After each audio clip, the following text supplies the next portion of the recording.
There is Louis Tiant's dad, who came over to watch his son pitch. You know, I got a letter saying down in Cuba he pitched against Carl Hubble and beat him a 1-0 ball game. They were calling him the Carl Hubble of Cuba. Luis Tiant Sr., left-hand pitcher.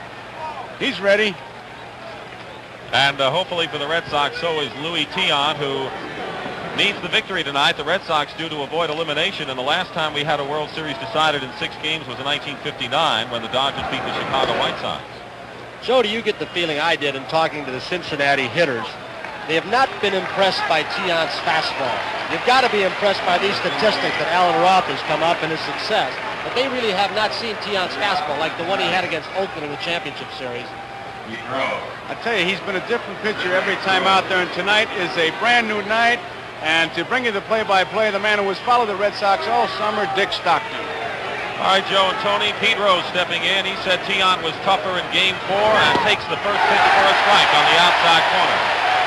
Rose has 6 hits and 18 times up, has a double and a triple, and has driven in a run. And there's a line drive out to left field. Yastrzemski makes the one-handed catch. Well, this is not artificial turf, and you can dive and fall on this grass to your liking. I thought I detected Yastrzemski slipping a little bit on his initial step, but he recovers and makes a good play. The field is in good condition. There might be a soft spot here and there. Keep in mind that they can play shallow here in Fenway, and nobody plays left field better than Yastrzemski here at Fenway Park. And here's Ken Griffey, the number 2 hitter, the right fielder, has 4 hits in this World Series, 2 though against Louis Tiant. He has 2 runs batted in, the hero of Game 2 with his double that drove in the winning run. Breaking ball on the outside corner. I think Pete Rose made a good comment on his interview before the game, Tony. He says we would like to get some runs early against Tiant to just take an edge off of the big enthusiasm that the fans have for him here.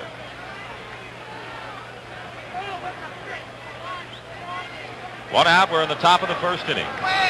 Tiant misses outside with the fastball. It's 1-1. And that's our camera looking at it behind Carl Yastrzemski in the left field scoreboard. And that's how Yastrzemski sees Ken Griffey with the count 1-1. Again, he goes outside and misses 2-1 to Griffey.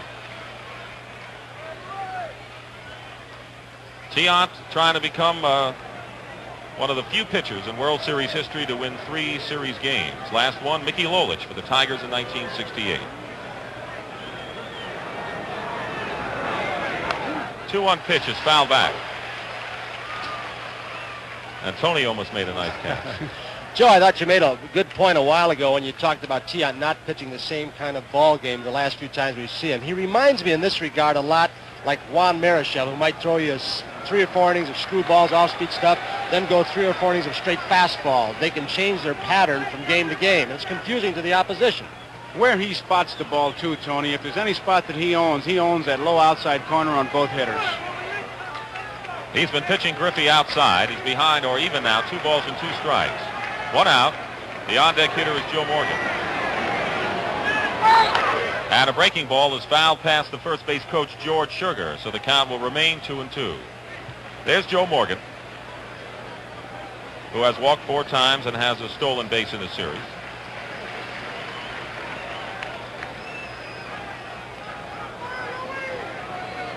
Listed as 34 years old. He'll be 35 November 23rd. That's been disputed. Satch Davidson calls it a ball, and we have a 3-2 count. I got to believe that's a pitch he just couldn't pull the trigger on. It was too close to where you say, I'm going to take it.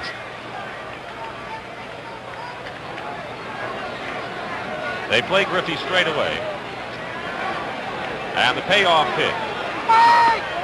And it's inside, ball 4. So Ken Griffey draws a walk. He has 1 stolen base in this series, and that's the first base runner of the game.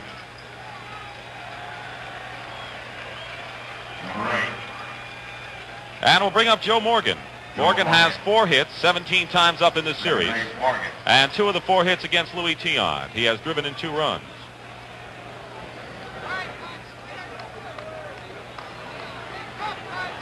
Cecil Cooper will hold Ken Griffey at first. Petrocelli on the grass at third.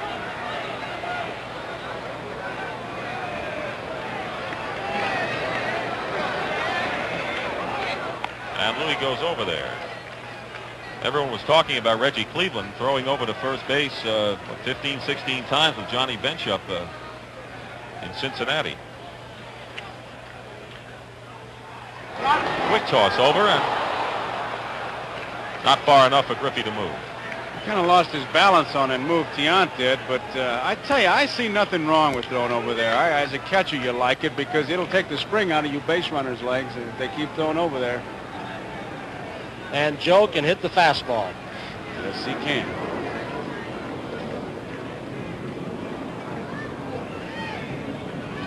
And Tiant's first pitch to Morgan is taken ball one. Morgan handled his clinic before the ball game like he does all the time, Joe. He had Concepcion and Griffey out there around the first base bag. They measured off their 13, 14 feet. He made a mark on the grass. That's how far they're going to go off Tiant. Get the maximum lead they can possibly. See what Morgan does with his left elbow. He did that in high school. Rudy May was a high school teammate of his, and it started way back then. Pitch to Morgan, the fastball on the outside corner for a strike. Looks like Tiant is going to the outside on every one of the Cincinnati hitters so far. Well, I tell you, if you had a young pitcher, that's what you would tell him if he had that kind of control. Never mind what you throw it low outside, and you're about 3/4 of the way to the Hall of Fame. 1 ball, 1 strike, 1 out. Griffey the runner at first. And a let-up pitch, straight change, misses 2 balls and a strike. Tiant pitched complete game victories in the first and fourth games of this World Series. 5-hitter in the first game shutout and gave up 9 hits in the 5-4 victory in Game 4.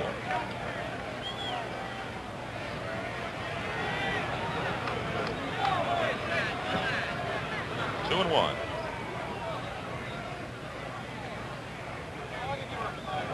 Griffey doesn't go. Tiant is outside. Louis likes to work faster than he's working here, but with a speed merchant, Ken Griffey on at first, he's taking his time. Morgan doesn't like base runners moving too often. They say, or he says, it distracts his attention. He cannot concentrate on the ball. He has given Sparky, if this might come out and not come out right, permission to run guys in situations like this or with 2 strikes. Gave him permission? And the throw over to first. First base umpire there is Art France. It's early in the game, but this is one of your key situations already with Griffey at first, 3-1. Cecil Cooper.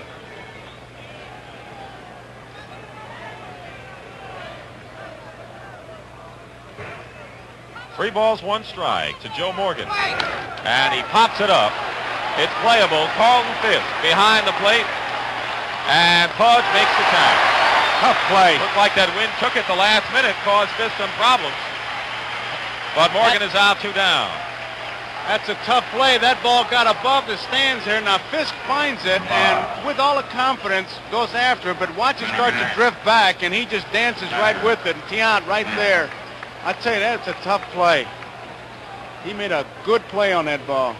And Johnny Bench, the cleanup hitter for the Reds, has 5 hits in this series, but only 1 hit against Tiant. He's 1 for 8 against Louis. Has 1 homer and 3 runs batted in. 2 out. Griffey the runner at first. Burleson is playing deep at short. Petrocelli deep at third. They play Bench to pull. And there's a fastball for a strike. Well, Bench is a known pull hitter, Tony. But in Game 2, we saw what Johnny could do as he took the Bill Lee pitch to the opposite field to start a Cincinnati rally. They've been trying to keep the ball away from him, and he, of course, went that way, started to do it against Lee. But he knows the wall is out there, and the wind blowing out. Strike 1 to count the Bench. We're in the top of the first inning, no score. And there's a foul out of play to the right side. And Tiant quickly is ahead of Johnny Bench, 2 strikes. Joe, as far as I can recall, there is the flag that is an indicator which way the wind is blowing. A little bit higher than that, it's gusting even more. I think that pop-up, as you described it, Joe, to Fisk, is a good indicator of how that wind is blowing the higher the ball is hit. Out towards center field. Excuse me, Tiant's throw just one off-speed pitch. One off-speed pitch. Here's where I like to see him work when he's way ahead.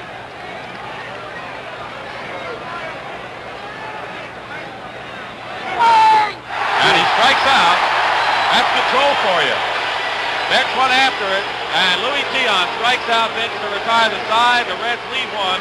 Red Sox come up no score. Those are our umpires. Satch Davidson, of course, behind the plate. Larry Barnett, a key figure in this World Series, was booed by the fans when his name was announced. He's the umpire at third. He's got a little extra pressure as we look at Satch Davidson. Barnett, as you probably know by now, there he is at third, received the wire threatening his family, his wife and daughter, and the FBI have been giving him protection. Extra pressure. Cecil Cooper, back in the Red Sox lineup, leading off, has a hit 13 times up and takes a called strike. Gary Nolan, who has made 5 previous World Series starts, his record 0-2 in World Series play. He started the third game of the series, pitched 4 innings, allowed a run on 3 hits. Swings and misses. A good fastball by Nolan, 0-2. Nolan noted for his excellent control, slow curveball, sneaky fastball. And Joe, I've got to wonder this. With the wind blowing out, the wall in left field in Fenway, one of his, well, I guess his best pitch might be a straight change of pace, and might that affect him not wanting to throw it in this kind of conditions? There is the changeup, and it's hit out to center fielder Cesar Geronimo, who is there making the catch for out number 1. I think the thing he has to worry about, Tony, is developing a romance with it to where he just wants to do it, and somebody get fooled and still pull that ball in behind third base. Most of the fastballs, I think, you'll see mostly fastballs into the outside part of the plate. Well, Denny Doyle, the only player on both teams who has hit safely in all 5 of the previous games, has 6 hits in all. Had a triple in the first inning in Game 5 at Cincinnati. Swings and fouls off the first pitch for strike 1.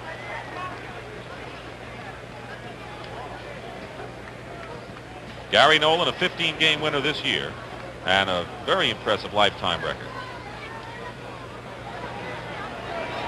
Here's the 1-strike pitch to Denny Doyle. It's a breaking ball outside. Nolan is another one of these pitchers who seems to look to the ground as he starts his delivery and then comes at you from an angle. And to many hitters, and I put myself in that category, it's distracting when they're not looking at you. Bounding ball, fumbled by Perez. Gets it over just in time to Nolan.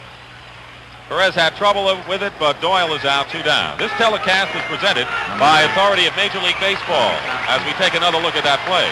Tony Perez, they're trying to get back in the groove after 3 days off. A little bit shaky, but he recovers nicely enough, and Nolan, of course, over in time to make the play on Doyle. Any publication, rebroadcast, retransmission, or other use of the pictures, descriptions, and accounts of this game without the express written consent of the Commissioner of Baseball is prohibited. Major League Baseball has the right of approval of announcers for this event. Carl Yastrzemski with 5 hits in this series. With 2 down, nobody on in the first inning. Ball 1.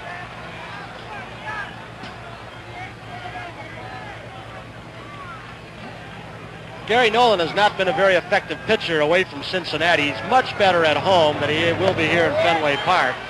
His next pitch is high. It's 2-0. He was 11-2 at Riverfront Stadium, Cincinnati. He's under 500, 4-7 road games in 75. Balls behind to Yastrzemski, 3-0. Very fine control pitcher is Gary Nolan as Don Zimmer flashes the signs at the third base coaching lines. However, Yastrzemski led the Red Sox in walks this year and has drawn 4 bases on balls in the series. Darrell Johnson turns him loose, 3-0. Taking all the way, and it's strike, 3-1. That's about the first time the whole series where he hasn't. Well, he likes to see him hit here, and you can see why. You saw Carlton Fisk waiting in the on-deck circle. 3 balls and 1 strike to Yastrzemski.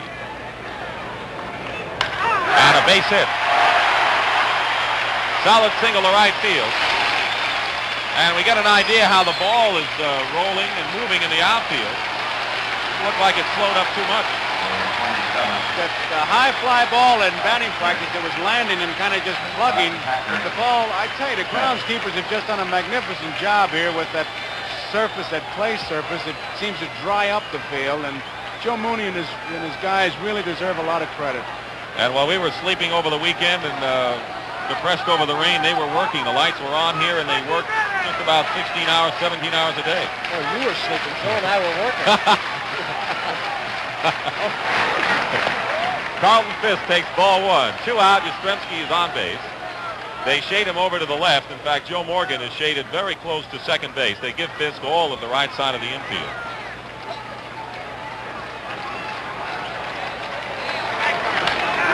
And that fly Back-to-back singles by Yastrzemski and Fisk with 2 out of the Red Sox first.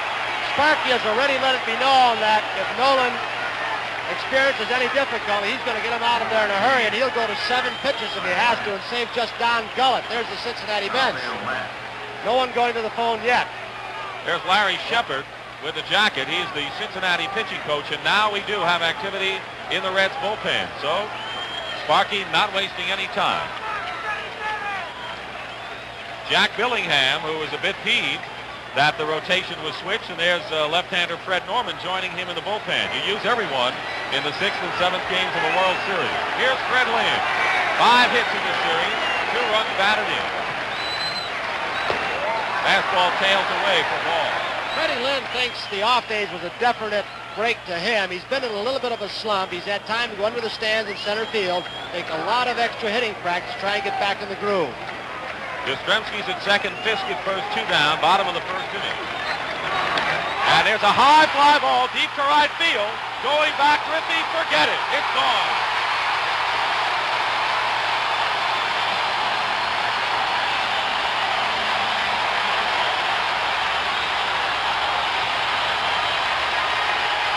And this place is rocking. And Tony, the words just out of your mouth. Fred Lynn got the rest, and he hits a deep home run in the bleachers. He is one of the smart young hitters to come into this game in a long time. Joe, take a look at this swing. I tell you, he levels it out in a hurry. Perfect bat control. And look at that follow through. He worked at it yesterday and the day before, and it paid off for him. That was not a Gary Nolan type pitch. He does not throw many balls right down in the middle of the plate like that one appeared to be. He's on the corners usually. Ball 1 to Rico Petrocelli. Now he takes a strike. Fred Lynn has his first major league home runs. Have a hunch he's going to hit some more before he's through. Petrocelli, along with Rick Burleson, the leading hitters in this series with 7 hits apiece. Red Sox lead it 3-0. 2-1 the count to Petrocelli. Nolan and, check that, Norman and Billingham working in the Reds bullpen.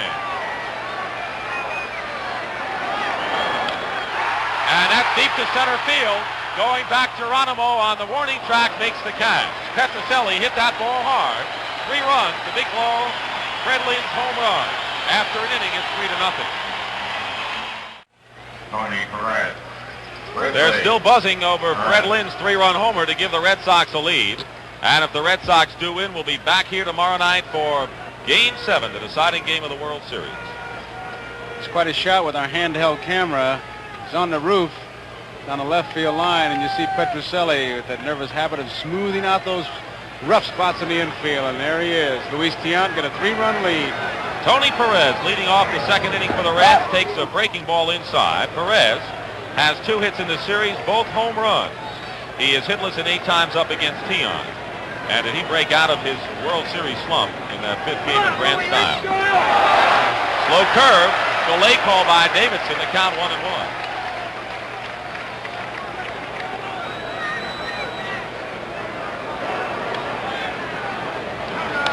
Fouled out of play to the right side. It's 1-2. Joe, the second ball game that there's a cameraman, Corey Leibel, in a very precarious spot up on the left field stands. But the second ball game, the Cincinnati hitters were laying first pitch for that off-speed stuff. Tiant's got a good fastball, which will be very important in the night. This is outside. Perez went fishing for that fast, slow curve anyway in game number 1. He has struck out 3 times against Tiant. The thing about Louis, has so many deliveries, so many speeds, so many pitches that he can do. That's I think the word you use, delivery. Perez is just baffled by Tiant's delivery more than his stuff. The 2-2 pitch to Perez. Oh, there it was. That's how he got him 2 times in game number 1. He turns the fans on, as you can see, with almost every pitch he makes. Watch this pitch. Perez just never picks up the ball, Joe. The ball's a foot outside. Never saw it. To the last second, a very weak swing. Tony, I got to believe that that last kick of the leg, the knee, was the distracting factor, so much so that you could see Perez almost looked like a question mark trying to chase that thing. He just kind of reached out and hoped that he could foul it off. I tell you, the man Tiant, forget his stuff and watch his delivery, and you can see that if you knew what was coming, you still don't know from where. 2 strikeouts in succession for Tiant. Now he faces George Foster, who has had the most success against Tiant of any Cincinnati hitter. 4 of his 5 hits against Louis, 4 singles.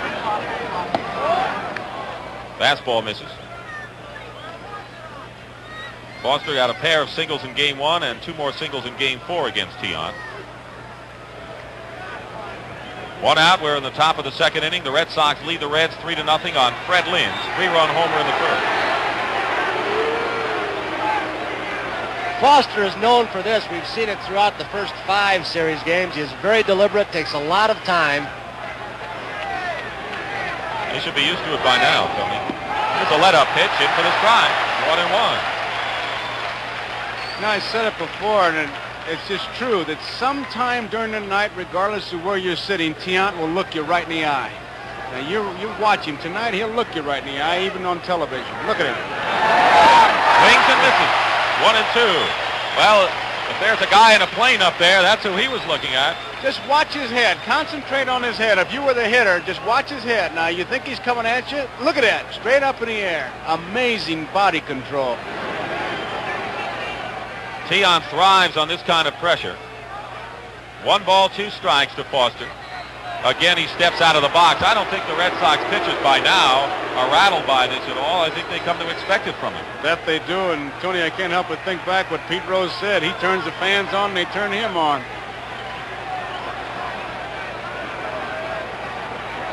Petrocelli moves back a few steps at third. Foster gets a piece of it, fouls it back. Tiant made the statement after his great ball game against Oakland in the championship series about the fans here. They make me do what I don't think I can do. Does that make sense? It certainly does, because he does what you don't think he can do. 1 out, nobody on. A ball, 2 strikes to George Foster. And he pops it up, foul territory. Cecil Cooper. 2 out.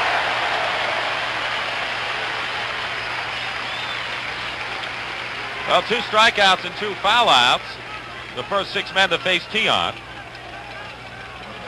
Dick, we heard so much about, as we look at the Red Sox bench, Eddie Poposky, we heard so much about Luis Tiant's cold, his heavy cold. And today, nothing before the game. No, Dwight Evans, of course, was the one who revealed it. A lot of the players have had colds. They've had them all season long from time to time. And, of course, you played the game. I think that could be overdone. I think you're playing the game, and Fred Lynn once told me, he says he plays better when he has a cold. I wonder if he has one tonight. 2 out. Dave Concepcion takes a fastball, strike 1. Concepcion has 3 hits, 1 of them a home run in this series, 3 runs batted in. Well, that's one of the stories during the rain delay that we had. Everything fouls it back. If you have a hangnail, that's going to come out. Well, everything is so magnified that he probably had an advanced case of postnasal drip, and they said it's a heavy chest cold because it was the World Series. But I tell you, he's a master out there. Here they go, the fans. Let's try to pick up Louis. He loves it.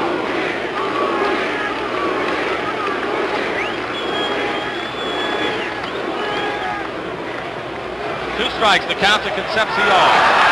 And he fly ball center field. Fred Lynn has the play there. And the side is retired. 3 up, 3 down for the Reds in the 2nd inning. The Red Sox come up in the 2nd, leading 3-0. Gary Nolan's first pitch to Dwight Evans, fastball, strike 1. And Tony and Joe, I think in every World Series, there's one player who emerges with the kind of recognition perhaps that he had not received before. I think Dwight Evans is one of those players. Agreed. He faked a bunt. The breaking ball was way outside, 1-1.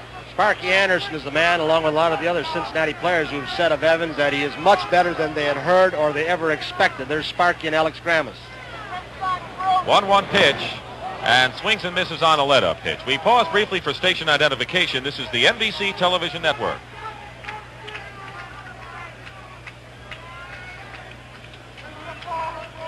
Dick Stockton with Joe Garagiola and Tony Kubek. Fred Norman, the lone pitcher working in the Cincinnati bullpen right now. Billingham had joined Norman in that first inning.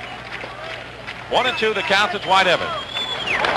And a slow hit ground ball, third foul.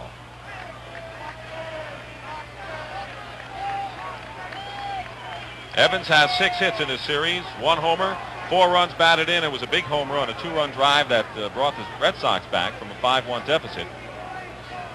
He's been a key man at Tripoli got too. I think Burleson, Petrocelli, and Evans have really stolen that spotlight.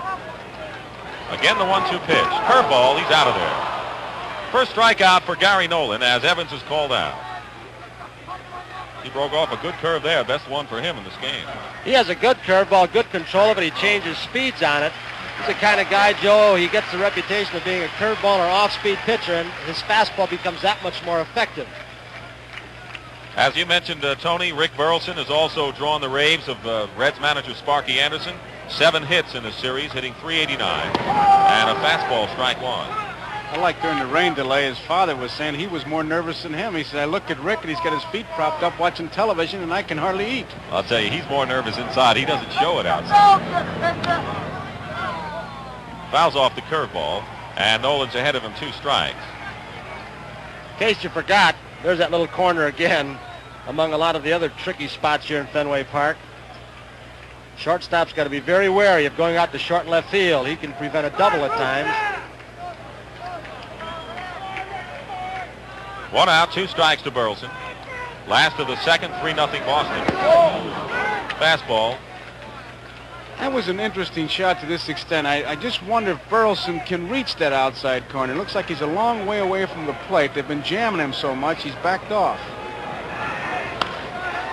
Tony Perez will make the play himself for the second out.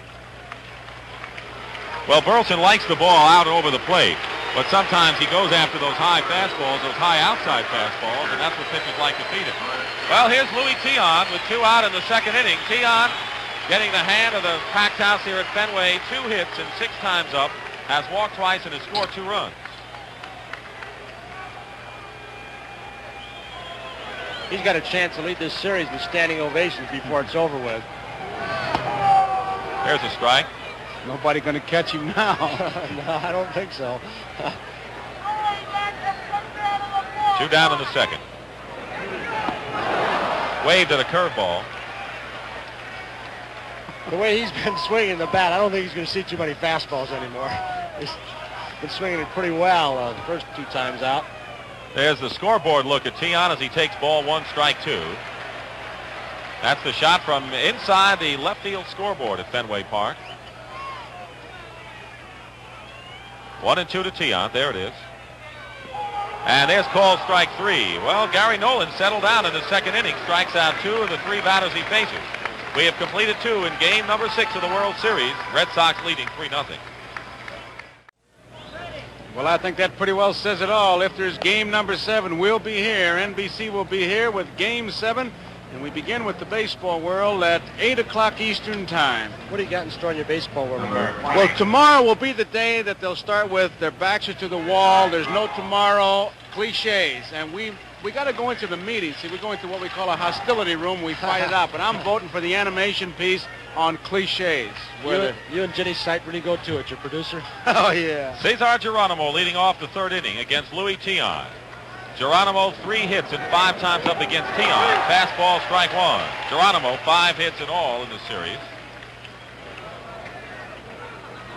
And we have a pinch hitter waiting on deck for the Reds. Terry Crowley as Sparky Anderson wants to get some runs here. Called strike 2. Norman has been working in the bullpen, and with Cooper, Doyle, Yastrzemski, and Lynn, 4 left-handed batters in the first 5, I would think Norman will come in. And there's Crowley, former Baltimore Oriole performer, waiting on deck. Tion's 2-strike pitch. Geronimo takes it inside. Tion today is showing the Cincinnati Reds he does have a good fastball. He's thrown mostly fastballs up till this point, and he's had a pretty good one at times. Here's the 1-2. Gets a piece of it, fouls it on the screen. You think he throws a Cuban palm ball? I don't know, Tony, if he loads one or not. I don't think he really needs it. The thing that I'm just amazed watching him pitch is this great control to the outside corner, that low outside pitch. I just think it's marvelous to watch him, how consistent he is with that pitch. Again, the 1-2. And Geronimo swings and misses. Looks like the Red batters are a bit confused in the first 3 innings at least. Strikeout number 3 for Tion. I tell you what I'd like to see. I'd like to see a scouting report as Geronimo walks back and Crowley comes up. I'd like to see there is a availability in Crowley being used now. Those fellas all can come off that bench. I'd like to see a scouting report on Tiant to see what he throws. Tiant has a very impressive September and October, 6-1 record in his 7 starts. And now Darrell Cheney comes up to pinch hit. Crowley went back and Darrell Cheney comes up. He pinch hit in the 6th inning of the 4th game with a man on and 2 out, and Tiant struck him out. In fact, Tiant also fanned Crowley. So here is Cheney batting for Gary Nolan. So Nolan pitched 2 innings, allowed 3 runs, 3 hits, and struck out a batter, and he will depart. Cheney lifts a fly ball out to Yastrzemski, who has to move back a bit onto the warning track where he one-hands it. Getting another indication of the way that wind is blowing. That ball was not hit well. It was not a very good swing by Cheney, and the ball went almost to the base of the wall. Watch Yastrzemski. He even gets confused a little bit by the wind as he starts back slowly, and then he starts struggling along, backpedaling. The wind is blowing very hard, high in the air, in a ball of that nature.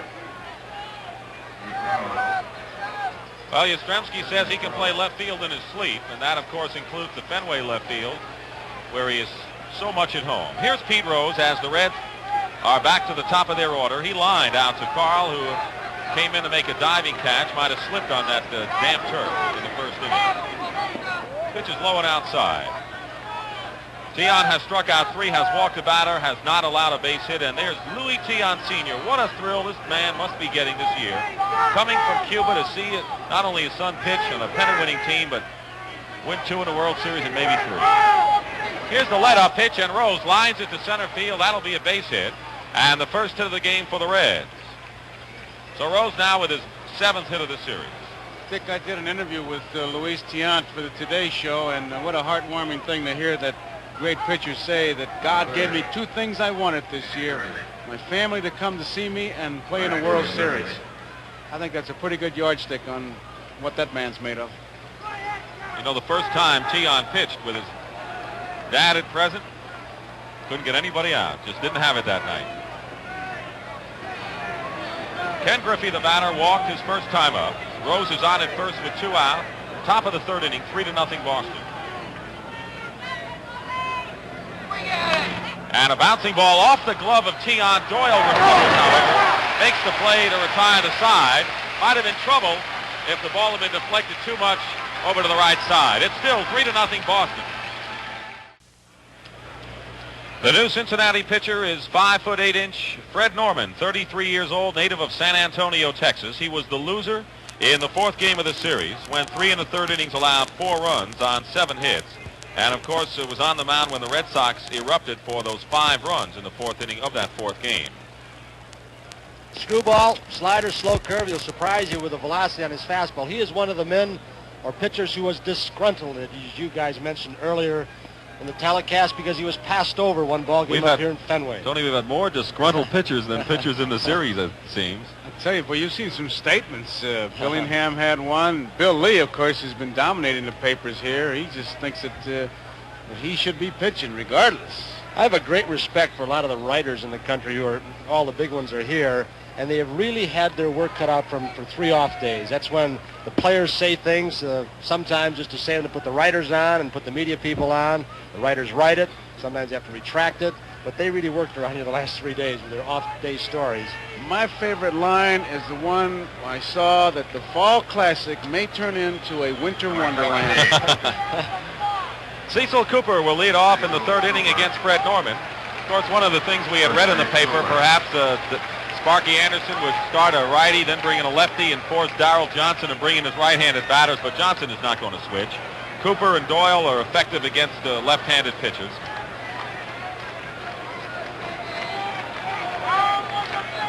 Cooper flied to center his first time up.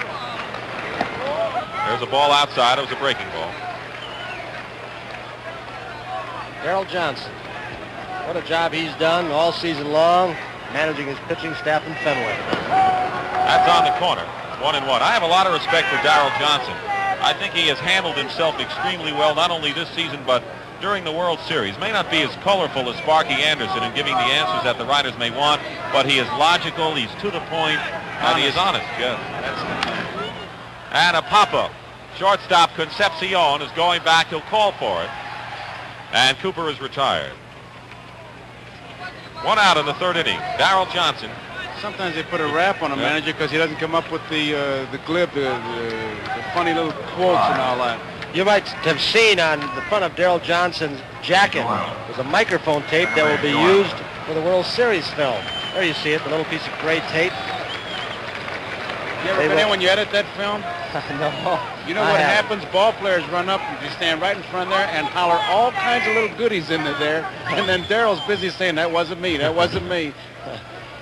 Here's Denny Doyle, who was out Perez to Nolan in the 1st inning, and a breaking ball outside. If you don't know it by now, the Red Sox acquired Doyle from the California Angels in June, and he just moved right into that second base position. Fastball, he misses outside 2-0. No question Norman is trying to keep the ball away from the left-handed batters. We're in the 3rd inning, 3-0, Boston leading. That nicks the corner, 2-1. Pete Rose down on 3rd base showing a lot of respect for Doyle's bat control. He's playing up on the grass in front of the bag. Is Doyle an excellent butter?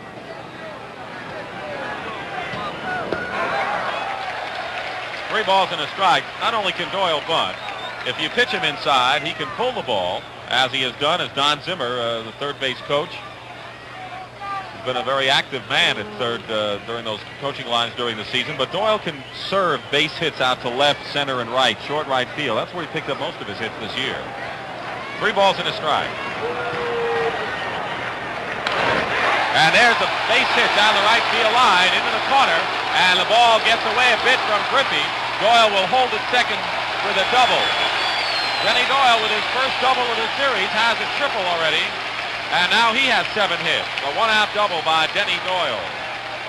Watching Johnny Bench on right before Norman made the pitch, he was trying to get Perez to move back a little bit. I doubt if Perez would have been able to make the play, but Bench was going with the pitch, but it would almost force Doyle to hit that way. So Doyle now has hit safely in all 6 series games. He also has an 8-game hitting streak. That's consistency for you. Here's to Carl Yastrzemski. 2-out single started the big 3-run rally for the Red Sox in inning number 1.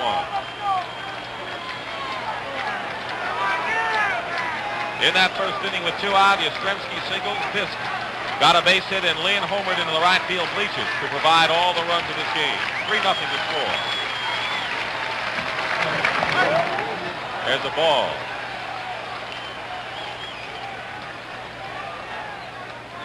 Red Sox have 4 hits, and that's the first hit off Fred Norman.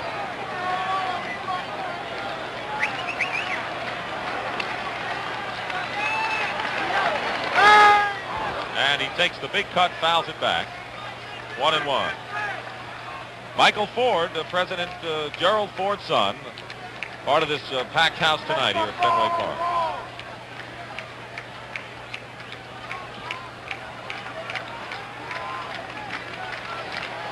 Freddie Norman is in his 15th pro season. Started way back with the Kansas City Athletics organization in '61. And there's a strike. Joe, Tony, you think Yastrzemski may be vulnerable to an off-speed pitch because it looks like he's taking that big stride for that pitch, and maybe he's off balance a bit. But his bat is back, Dick. When Musial was that way, it might be strident, but the bat was back, and then he drilled one to the opposite field. 1 ball, 2 strikes to Yastrzemski. 1 out. Doyle, the runner, at second. And he pops it up to the right side. Joe Morgan makes the catch, took a look at where Denny Doyle was. 2 down in the 3rd inning. And now we'll see Carlton Fisk. Now you got 2 outs. There's Jack Billingham warming up. 2 outs, first base open. Left-handed pitcher facing Fisk. I got to think twice with Freddie Lynn coming up next, a left-hander, and I might put Carlton Fisk on in this situation. I would think they wouldn't give him anything to hit, or maybe Sparky will take the monkey right off his back. I think he is, and put him right on. You like to see that, managers. I used to hate it when they come out and say, don't give him a good ball to hit. You wants to chase it fine this way. He takes all the pressure, and they put him on, and that's the way it should be. Well, it's a percentage move all the way. It gives you the force, of course, at several bases, and Fred Lynn will be coming up, and despite the fact he did hit the 3-run homer in the first inning, that was against the right-hander Nola. Now he's facing a left-hander. Lynn, during the course of the year, Dick, has been somewhat effective, I think, against left-handed pitchers. Of course, he doesn't see as many up here in Fenway Park. A little tricky move. But Freddie, when his stroke is right, likes to go a little bit more the opposite way on left-handed pitchers. He uses the whole field from foul line to foul line as well as many players do. And a hand for Fred Lynn hit his first home run since September 14th in the first inning. And the fans give him a well-deserved ovation. To bear out what you say about using the whole park, the key is Geronimo, and he is directly in line with the bag in center field. They are really straight away. 2 out, 2 on for the Red Sox in the third. Big cut by Lynn on the high fastball. Strike one. Lynn is the first rookie to hit a home run in the World Series since Reggie Smith, who was with the Red Sox at the time, hit a pair against the Cardinals in '67. Look at him lining up with the bag. Geronimo in center field. He's got a lot of room in his ballpark. 1 strike to count. And a breaking ball outside. Carlton Fisk is getting off first base. There's Doyle on second, but Fisk is getting off a long way, and he was really looking in, Joe, at Bench's signs. And Bench, with that quick throwing arm, you might see Tony Perez sneak up behind him. Well, he can see him from there, I guarantee you. The 1-1 pitch. 2-1 now to Lynn. Freddie wanted that pitch. Fred Norman, that is. We've got 2 Freds working against each other.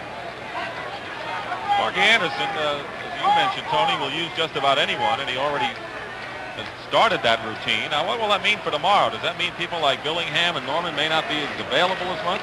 Better hoping that Gullett makes it to the park. 2 balls and a strike. He holds up but takes a call, strike 2. 2 balls and 2 strikes. Dick, if it goes to the 7th game, that is if Boston wins, they're going to use everybody again tomorrow if they have to. They got all winter long to rest. He'd be more prone to do it tonight, though. He'll go a whole lot longer with Gullett, who is his ace. 2 balls, 2 strikes. 2 men out, last of the 3rd inning. Doyle is at second, Fisk at first. The Red Sox lead the Reds 3-0. And a full count now on Fred Lynn and the on-deck hitter, Rico Petrocelli.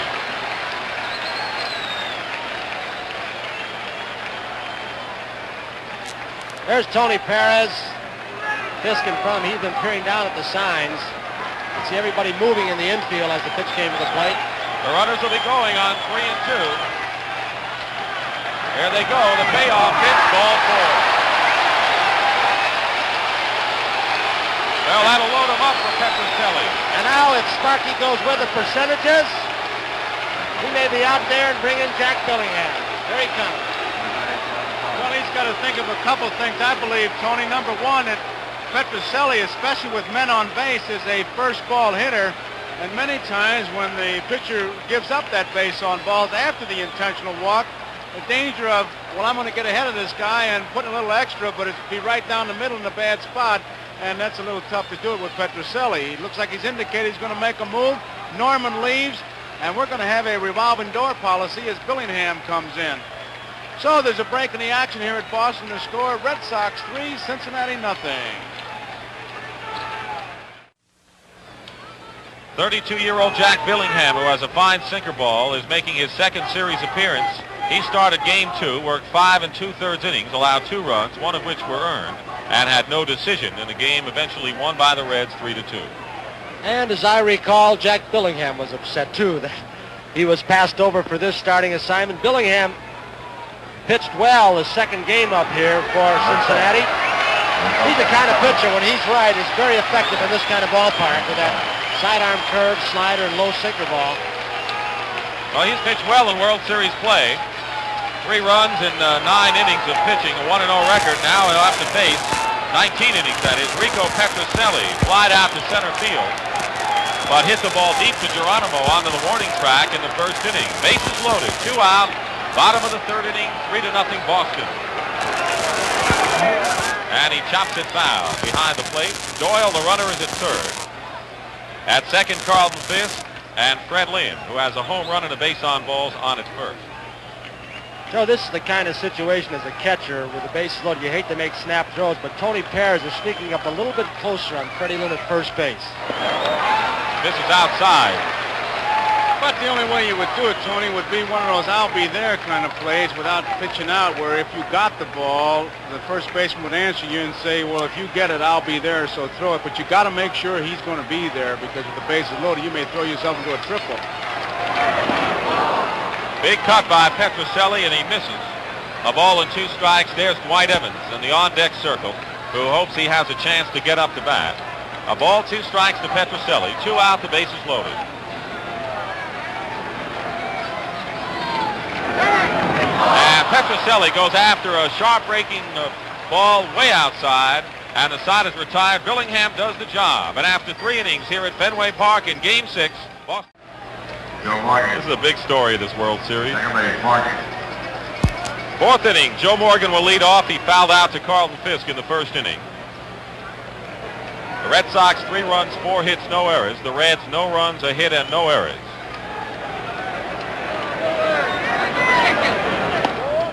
There's ball 1 to Morgan. With 2 out in the 3rd inning, Rose got the first Cincinnati hit, a line drive to center field.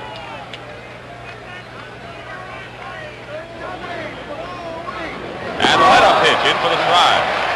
Is it too early to say yet? The game's never over till the last stop with the wind blowing out in Fenway with Cincinnati in town. I'm starting to audition for that cliche show. Put that one in. 1-1 pitch. Curveball on the outside corner.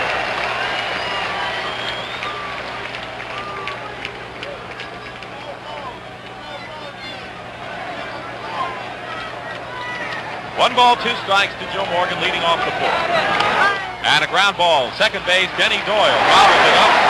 1 out. Well, Tiant started the game with no earned runs in his last 36 innings at Fenway Park. So you talk about pitchers being effective at home or away. Tiant loves pitching in this arena. 1 out, and Johnny Bench. Bench struck out in the 1st inning.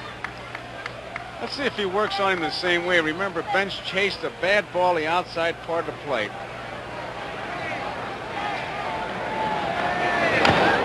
Fouls it off. We talked about his deliveries. That was a curveball from the side. Let's keep track on Bench what he does. But the location, watch where he spots that ball. Every pitch works for him. Watch Fisk, see where he sets up.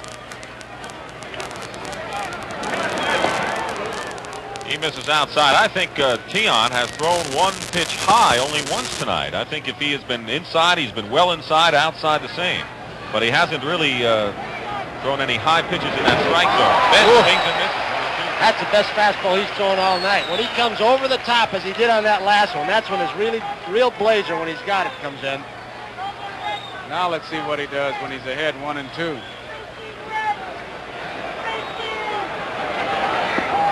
out. Low curve, and Johnny Bench goes down for the 2nd time. 4 pitches to Bench, 4 different deliveries. Sidearm curve, he started with sidearm fastball, overhand fastball, then an overhand curve.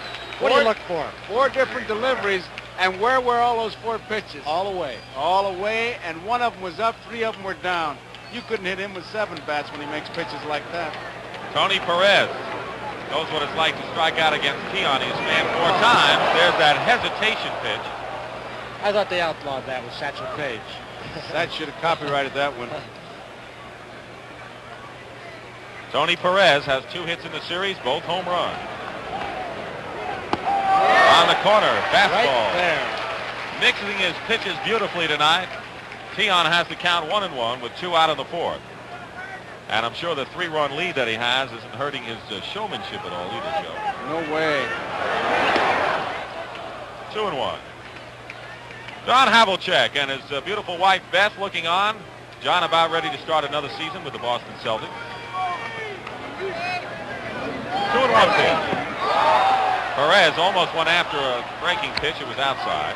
3-1 now to Tony. I bet that Havlicek would like to have that built-in fake that Tiant's got.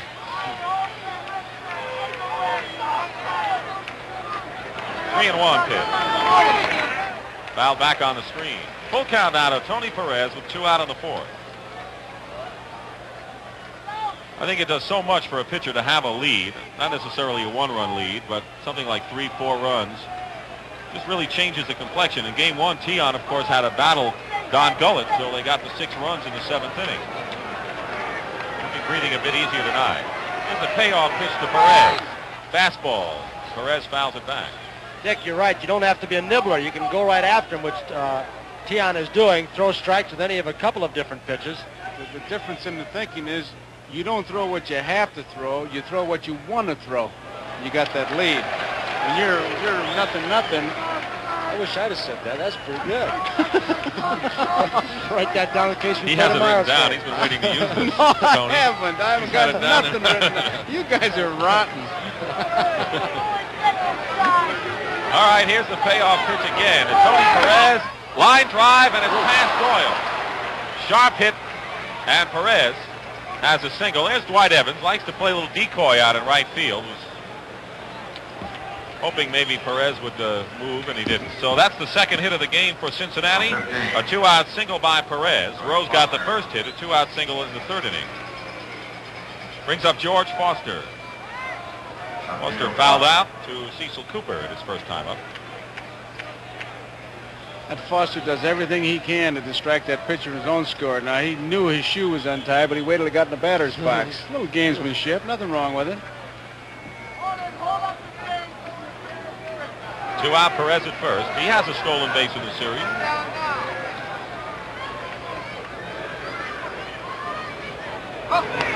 Fouled back. They ought to bronze that for him, that stolen base. In the World Series. That shocked everybody. Cooper is holding Perez on. I think in Cincinnati, when Ed Bailey, the catcher, stole a base, they stopped the game and gave him second base. It was the only one of his career. Alvin Dark took third base away and threw it into the stands this year when he was upset with the umpire call. That's right. Picked it up and walked away with it. Strike 1 pitch. Breaking ball, check swing, ground ball. Burleson goes to Doyle, and the ball gets away. Perez will go to third. There'll be no throw over there. Burleson had the force play, but the throw is wide of the bag, and he'll charge an error to the shortstop. Rick goes very well to his right, plants that right foot, has plenty of time. He gets a lot on it, but he just pulled the ball over to the right of Doyle. I don't know how bad that throw was. Doyle looked like he was trying to cheat, come across the bag. May have made the throw look worse than it was. That ball may have sailed, too, Tony. Sometimes it happens. You get a ball that's a little wet spot. Well, he got tied up, too. He started to go across the bag toward third base. May have made the throw look a little worse than it was. Well, now we'll see if the Reds can capitalize on an error here. Instead of the side being out, the Reds have runners at first and third with 2 men out. It's the 4th Red Sox error of the series. Cincinnati has 2, and Concepcion flied out to Lynn in center field. Perez is at third, Foster at first with 2 down. We're in the 4th inning, 3-0 Boston.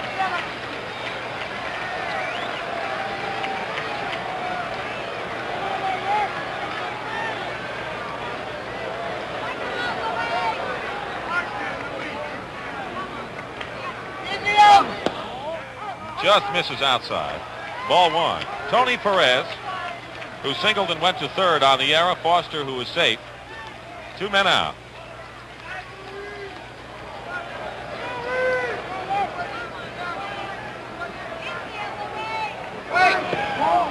Took something off that pitch.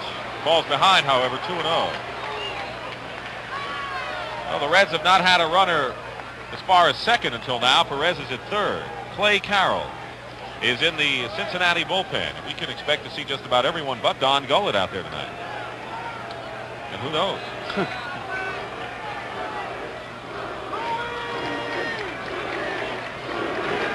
Crowd beginning their Louis chant now with the count 2-0 on Concepcion. Fouls back his fastball, 2-1. Red Sox got 3 runs in the first inning. The 2 out. Yastrzemski and Fisk got back-to-back singles, and Fred Lynn homered into the right field bleachers. Lynn's first home run of the series, and his first homer, in fact, since September 14th. And that's been all the scoring so far.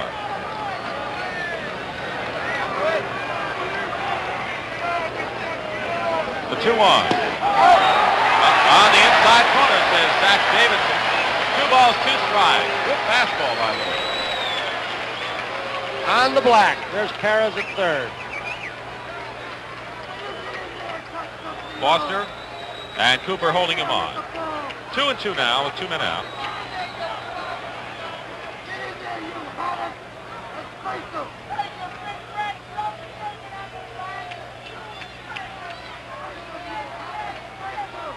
Well, you look at this guy's build and his power really deceiving, right? You don't think this guy can really hit the long ball, but he does. He has a homer in this series. 2 balls, 2 strikes to the Reds shortstop. Off the fist, pop-up. Cooper almost lost his footing, but in foul territory makes the catch, and the side is retired. There was a hit. The Reds lead 2. We go to the last of the 4th. It's 3-0 Boston. Third of the Red Sox order in the 4th inning against Jack Billingham, the 3rd Cincinnati pitcher. Gary Nolan started, worked 2 innings, gave up all 3 runs on 4 hits. Norman pitched 2/3 of an inning, gave up a hit. And Billingham, 1/3 of an inning, came in to strike out with the bases loaded in the 3rd. Here's Dwight Evans. He took a called 3rd strike, his first trip. Fastball misses.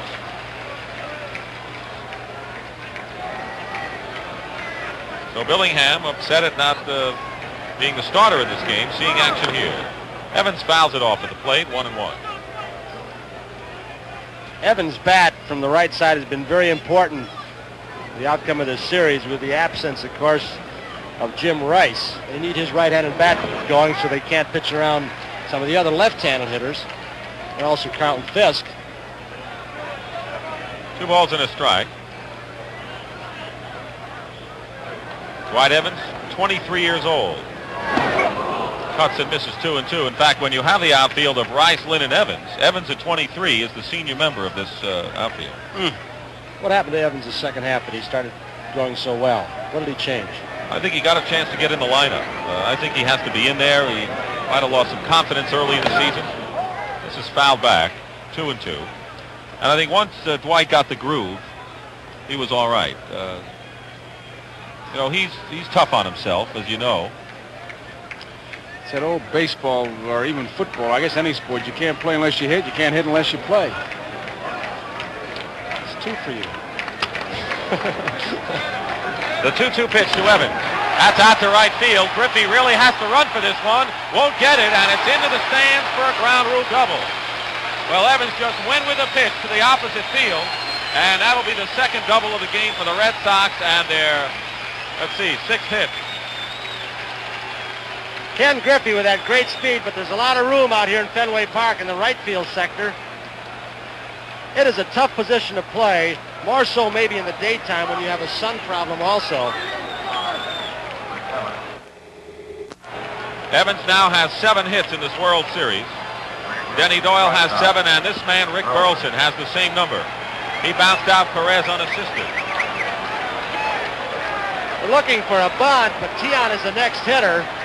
There might be some room in the infield if he decides to swing away. Outside for a ball.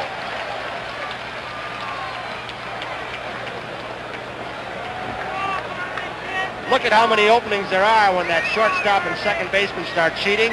Rose comes in, Tony Perez comes in. 2-0. Well, Burleson knows what he has to do, and the Red Sox have played it the same way all season. With a man on second, nobody out, Burleson will either sacrifice or hit to the right side of the infield, move the man over. This has been the standard operating procedure for the Red Sox all year. He'll try to hit it to the right side. Instead, the count goes 3-0, and Don Zimmer will flash the signs, and as you mentioned, Joe, Darrell Johnson has given the green light a lot of times on 3-0. He did it one time in this series, Joe, and Burleson got a big base hit. You can't be sure that he's taken. 5 hits for the Red Sox, 2 for the Reds. 3 balls, no strikes. Burleson taking ball 4. You know what Louis is going to be up there doing with first and second and nobody out, and Zimmer wants a conference with him.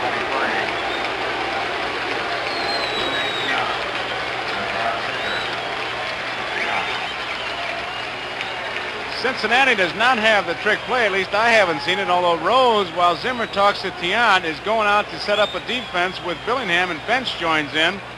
Billingham has been talking to Concepcion. Perez, I'm sure, will be the man who fields the ball because Rose will be charging hard. You wonder if Concepcion will be breaking on the trick play. And all kinds of things going. This is a big play right here, and Zimmer wants to make sure. Rose can't afford to charge too hard off third, because if he does, a pretty good base runner at second base, and Dwight Evans, and if he sees him breaks too soon, he'll go on into third base. So Tiant up in an obvious bunting situation with runners at first and second, nobody out. Last to the fourth, 3-0 Boston. And he bunts it up in the air, and Perez has one play, first base. If Perez had not charged, he would have caught it. And we might have even had a double play, who knows? Here's what you call a little bit of luck on a poor bunt. And Tiant knew it. He stood there in disgust, but Tony Perez charging so hard, the ball is popped over his head, and Tiant does his job, although not in the most graceful fashion, but he did it. I think he worked on that. He didn't have much chance all year because he hadn't hit Louis very worked much. on that for the 4 swings he probably took before the World Series. Second and third, one out, and the Reds draw their infield in now as Cecil Cooper. Cooper has hit the ball in the air twice tonight to center and a shortstop. Infield is in. The Reds trailing 3-0. Have to prevent further scoring. Here's a ball outside. The question was, would Darrell Johnson perhaps go with Carbo in left field, put Yastrzemski at first? He decided to go with Cecil Cooper. He's confident he'll break out of his series slump. 2-0. Well, Billingham's having trouble finding the plate. Evans at third, Burleson at second. Clay Carroll in the bullpen.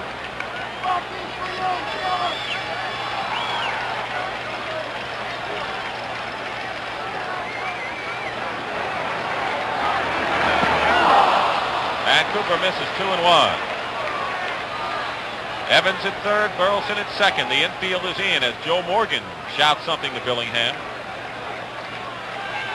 We're in the last of the fourth. One man out.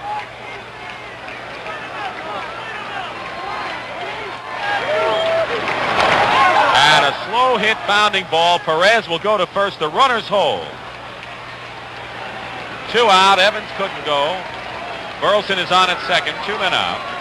And it'll be up to Denny Doyle to see if the Red Sox can add to their 3-run lead.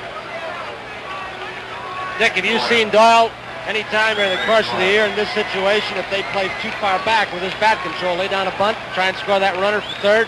He has not done it this year in that situation. I'll tell you what he's done in the series, though, Tony, with men on, he's chased that first pitch. They get it close, he's going to go to whacking. Rose is up. He's looking for a possibility of a bunt.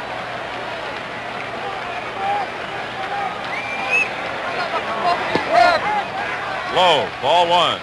So now with 2 out, the infield, of course, is moved back. Rose, however, of course, stays in on the grass at third. Tony, as you mentioned. The outfield is shallow and shaded around to the left on Doyle, who takes a strike, 1-1. Beautiful night for baseball, 62 degrees. Everyone thought it would be sub-freezing. It's a great rule. You can wet your fingers outside the pitching surface like it's going to dry by the time you get back to the rubber. And Joe Morgan charges this one, will make the play, and the Red Sox do not score. Billingham pitches out of it. There was a hit, 2 men left. That's our score.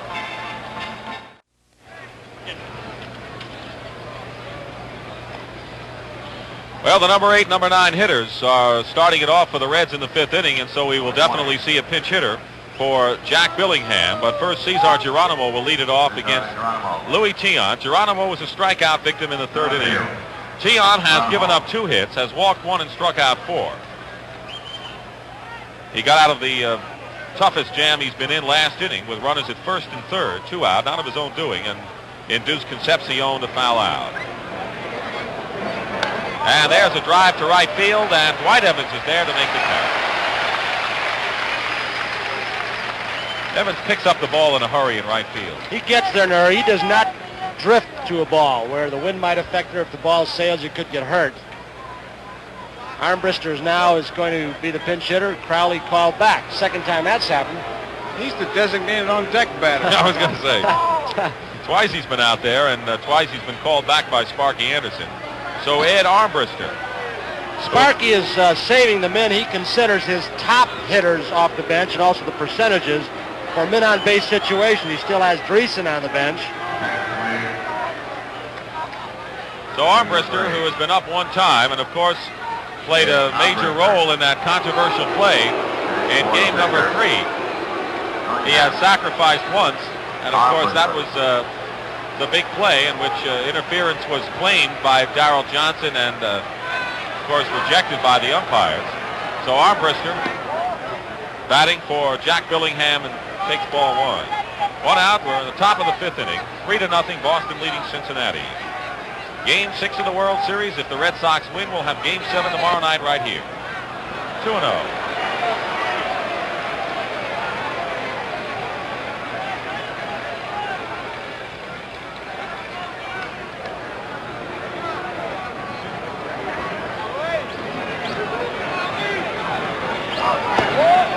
Fastball is high. Tiant falling behind Armbruster, the second pinch hitter to face him tonight. Armbruster sacrificed in the 9th inning of game number 4. On the corner, fastball, 3-1. He's really hitting those spots tonight, Joe. Amazing. His grandma's flashing a bunch of signs. They got to get base runners. Armbruster's looking. I'd be surprised if he's turning them loose.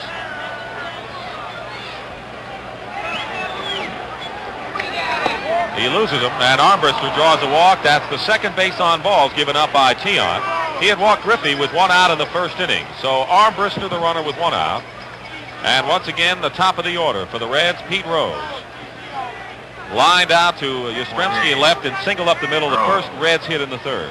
Tiant's amazing streak continues up here in Fenway Park, Boston. He's at 40 consecutive innings without an earned run.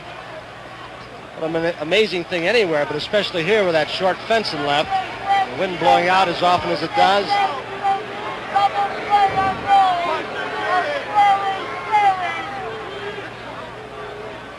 Armbruster does not go, and Rose bunts it foul into the crowd. Well, Joe, he talked about the wind blowing out, and after the first 2 games of the series, no one hit the ball off the wall. We've had 1 home run. Where was it? Right field bleachers. That's right. Never fails, man. They'll do it every time. 1 strike to Rose. 1 out, Armbruster, the pinch hitter who had walked on at first.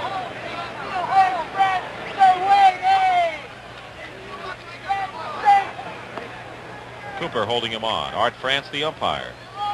Dick Stello and George Maloney are the foul line umpires in this game. Stello of the National League, Maloney of the American. And a shot from right fielder looking into the plate.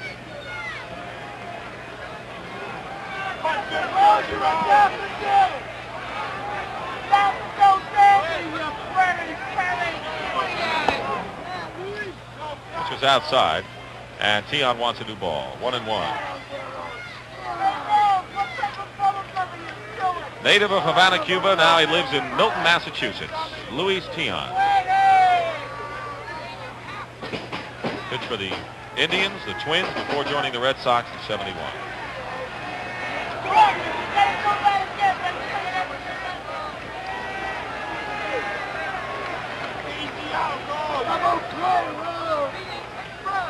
One pitch to Pete Rose. Fisk held it there. Didn't get the call. It's 2-1. That last pitch was a good look from our center field camera right into Louis Tiant's glove. We can take you with some of these powerful lenses, places that you can't get if you're in the ballpark. 2 balls and a strike to Rose. Reds trying to get something going here in the 5th inning, trailing 3-0. They can win the World Series with a victory tonight. On the outside corner, fine pitch by Tiant, and Clay Carroll, who will come in and be the 4th Reds pitcher in the bottom of the 5th.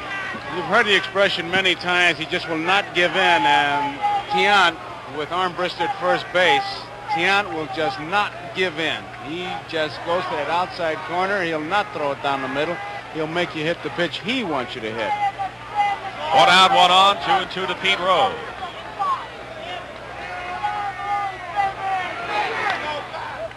Fastball fouled off to the left side.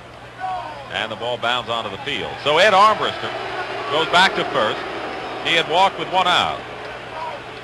Rose with 1 hit and 2 times up tonight. He has 7 hits in this series. 7 for 20.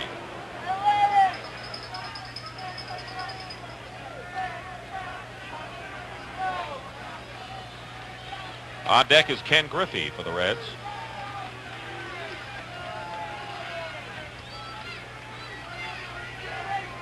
2-2 pitch. And the count runs full to Rose. That's that good snap throw, that quick throw. Both Bench and Fisk can do so well. Just flip the ball and it's downer before you know it.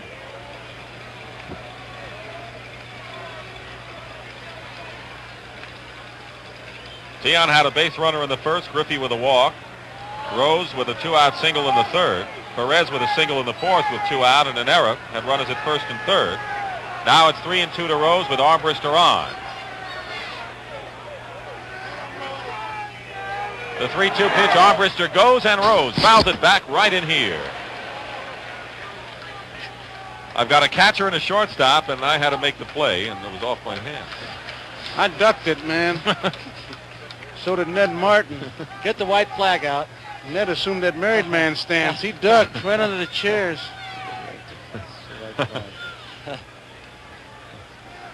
3 balls and 2 strikes to Pete Rose. Armbruster was running on the pitch. 1 out. We're in the top of the 5th inning. Reds have 2 hits. The Red Sox 5. 3-0 the score.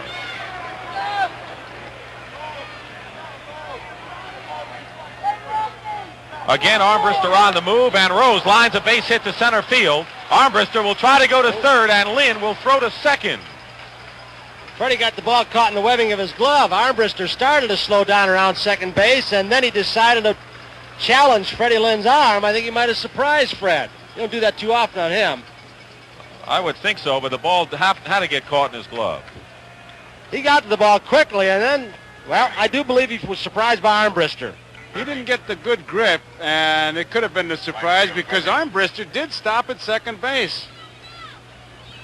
So once again, the Reds, last inning they had runners at first and third with 2 out. Now they have runners at first and third with 1 out. And the heart of the Reds order coming up, Ken Griffey, who walked and bounced to second. He'll be followed by Joe Morgan.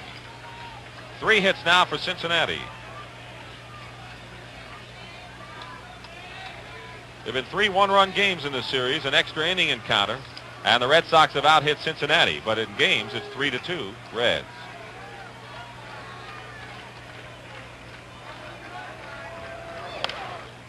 That'll be out of play to the left side. How would you look at that lead that Pete Rose had off first base? He was a couple of strides off and leaning heavily back toward first. Respect for Tiant's move. The big run is at the plate. He's not about to get picked off. You know, without a whole lot of fanfare, Mr. Rose, I think, is just taking the lead as far as the most base hits. Number 8. That's right. 8 hits. Red Sox have 3 with 7. And Rose did not get off to a real good start, if I remember. It was 0 for 5, 0 for 4 in the first game.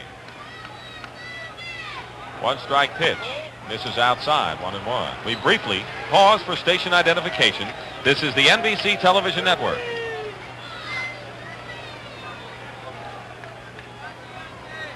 This is Dick Stockton with Joe Garagiola and Tony Kubek at Fenway Park. Game 6 of the World Series. Reds trail 3-0, but they're threatening with 1 out in the 5th. The 1-1 pitch to Griffey. He held up, and wisely so. 2-1 now.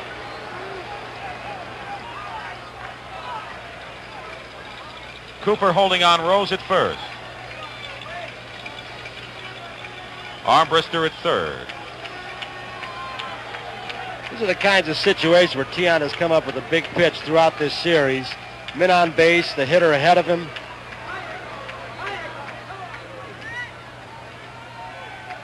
Two-one pitch. And a fastball. A little bit extra when he needs it. That might have been his best fastball. A little bit extra. 2-2 to Griffey. And he's an important man, Tony and Joe, because with Morgan and Bench, the next hitters, if you lose him, that 3-run lead can disappear in a hurry. In a big hurry.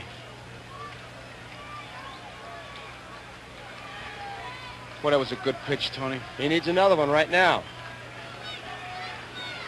One out, 2 on, 2-2 the count to Ken Griffey.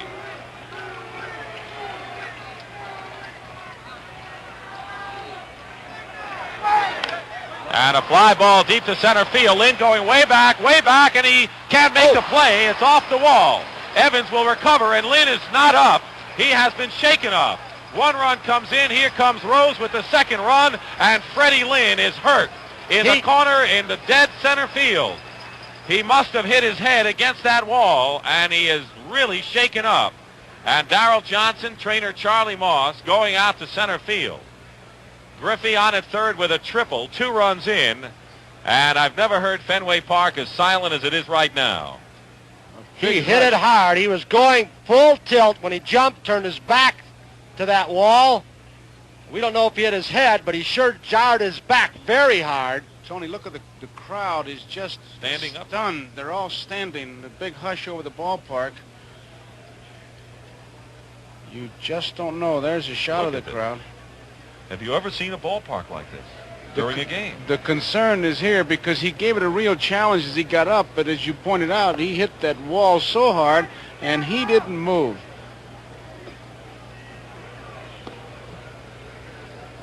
Evans, Yastrzemski, Darrell Johnson, and the trainer Charlie Moss, and Stan Williams, the pitching coach out there. He was shaken up. That's about as deep as he can go in that area, left center field. Looked like an off-speed or a breaking pitch that Griffey hit. He jumped on it, and Lynn did get a good jump on it, just ran out of ballpark, but it didn't stop him. He went into that wall very hard. Let's look at it again. Freddie Lynn on the ball off the bat of Griffey, charging full speed in the deepest part of the park to left center field. Right here, he tries to kick off with that right foot, but he slipped on the concrete. And when his right foot slipped, it spun him around and he smacked into it with his back. I did not see his head hit, Joe, but his back sure was hit hard. He took one quick look at that wall and knew he had some room and gave it that extra effort. That wall didn't stop him at all. He was on a warning track, I believe, when he took the look. No question it was the back as we saw the replay. And this is a tough kid, you know. He played football for John McKay at Southern California, was a defensive back. You've talked on previous telecasts over the radio, no, Dick, about his tremendous body control, his diving catches, his going into the wall and not really being hurt. Right there, you saw that right foot slip off the wall, and that was the key, I think, that spun him around, and he really took a bad jar. Tony, he has made several diving catches this year going to right and left center field. He has gone against the wall before. This is the first time we have seen Fred Lynn get hurt on any kind of a play in the outfield. There it is. He just spun himself around. Amazing effort. He's going to stay in. Well, he's accounted for the 3 Red Sox runs, but now the Reds have forged back, trailing 3-2. 1 out, and the tying run is at third as Griffey on at third with the 4th extra base hit of the series. He had 3 doubles previously. And Joe Morgan, the hitter. Tying run at third. 1 out. And we talked about Griffey being a key man for Tion, and now he really has to face the iron of the Cincinnati lineup. And the scoreless string of Tions, of course, goes by the boards here in the 5th. But more important, I'm sure, to the Red Sox and Tion is the game. Ball 1 to Morgan. An amazing streak, 40 in the 3rd innings. There's Griffey with a big hit.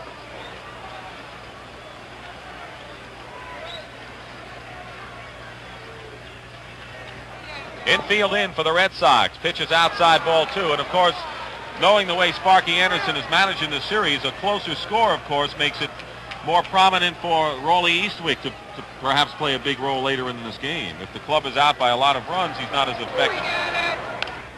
On the let-up pitch, pops it up to the left side. Petrocelli makes the catch for the 2nd out. He was a big man. Joe Morgan has talked almost this entire series about being over-anxious at the plate. He says, I've been swinging at pitches I do not ordinarily swing at, trying to play beyond my abilities. He got a change-up. He looked like he was fooled. He went after it. Johnny Bench struck out swinging in the 1st inning and took a called 3rd strike in the 4th. 2 out, Griffey at 3rd, 3-2 the score. We're in the top of the 5th inning, Boston leading Cincinnati. And there's a line drive left field. Yastrzemski going back will play it off the wall. Griffey scores the tying run, and Bench is held to a single as Yastrzemski plays the left field wall perfectly. And that's the first ball to hit the left field wall, and the score is tied. Watch Yaz do what he has done better than anybody else in the history of this ballpark, play the wall. 24. Bench did not hit the ball well. He looked like he was spooled. He reached for the ball, might have hit it on the end of the bat, but the wall is finally hit. Strength of Bench. But Yastrzemski plays it like a highlight player. Long single. It's a 3-3 ball game. The Red Sox got 3 in the first. The Reds tied with 3 in the fifth. Here's Tony Perez, struck out and single. Fouls it off to the right side. It was a curveball. Perez got his base hit into the right field in the fourth inning. My apologies to Ted Williams on that last one. He played that wall pretty well, too, for a lot of years.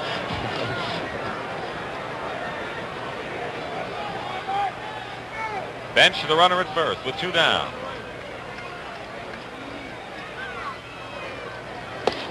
Fastball high and away. And activity for the first time for the Red Sox. Jim Burton, the left-hander, Jim Willoughby, the right-hander.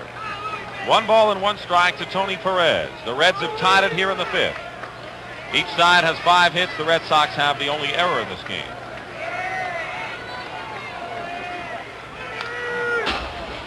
Challenge him with a fastball as he fouls it back on the screen, 1-2. Bench now with 4 runs batted in the series. Griffey, who tripled in a pair, now has 4.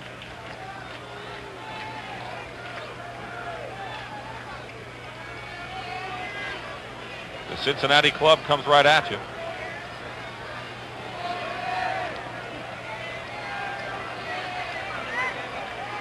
One ball, 2 strikes.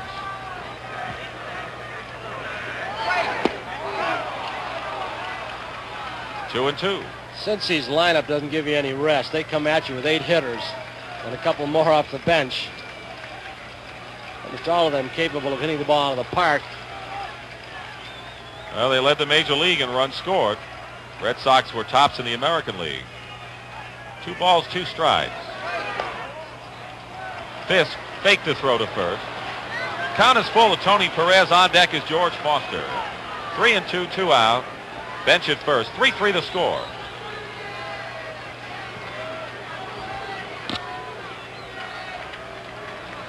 And the Red Sox will see a new Cincinnati pitcher in the last of this 5th inning. Payoff pitch. There goes Bench. Perez strikes out to retire the side. But the Reds have fought back with 3 runs, 3 hits. They leave 1. It's a new ball game. Well, the Red Sox had a 3-0 lead. The Reds have tied it up, and this place is quieted down in a hurry. Joe, Fred Lynn was hurt for a while, and that really silenced him. Should be a good ball game from here on in. I've enjoyed working with you and with Tony and with Kurt, and why don't you take it the rest of the way? Okay, Dick, we've enjoyed being with you, but we got a long way to go here. 3-3 as we're in the bottom of the 5th, and he'll face Yastrzemski, Fisk, and Lynn. Yastrzemski singled and scored in the first. He popped the second in the third. It's a strike.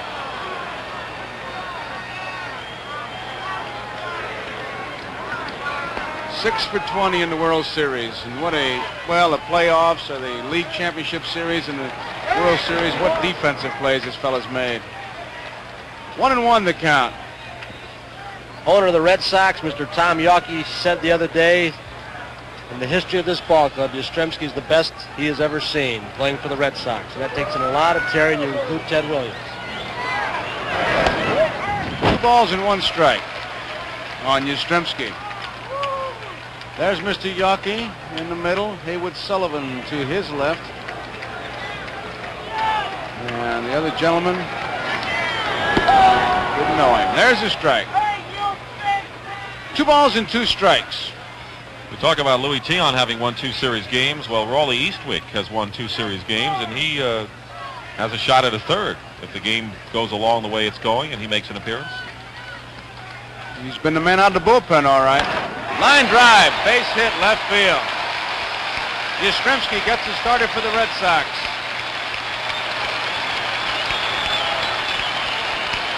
Crowd comes alive. We're tied up at 3 apiece, and Carlton Fisk is the batter. Fisk singled and scored in the first inning. Yastrzemski, after 2 were out, singled in that first inning. Fisk singled. Yastrzemski stopped at second, and Fred Lynn hit a 3-run homer. Fisk walked in the third inning. 5 for 19 in this series. Perez holds Yastrzemski close.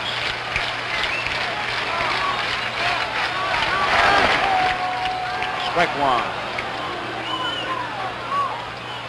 That's Fred Lynn, the on-deck batter.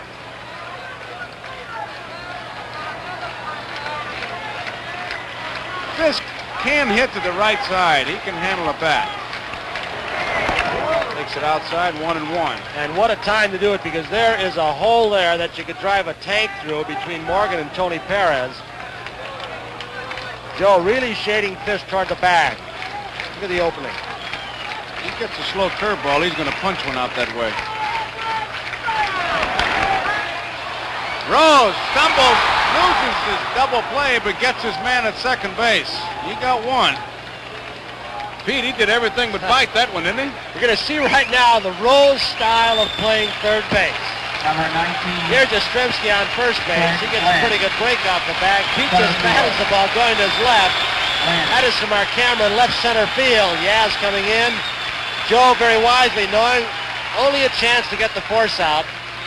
Now, that was a real good look at Yastrzemski and how he was straining and going all out to get to that bag. You just look at the expression on his face, you know. Determination. 1 out, and here's Lynn. Off the end of the bat, Foster in left field, waiting. Novelly, he caught that with 2 hands. Usually 1 hand. Interesting to know what you thought of Freddie Lynn's swing there, Joe, because I thought he had a weak swing. I thought he hit off the end of the bat. I wonder if he couldn't go after the ball. Now, we don't know if the back is hurt or not, but he had a weak swing. In my mind, anyway, it didn't really look like he really went after it. He hits the ball the opposite way pretty well. Again, I may be just imagining things.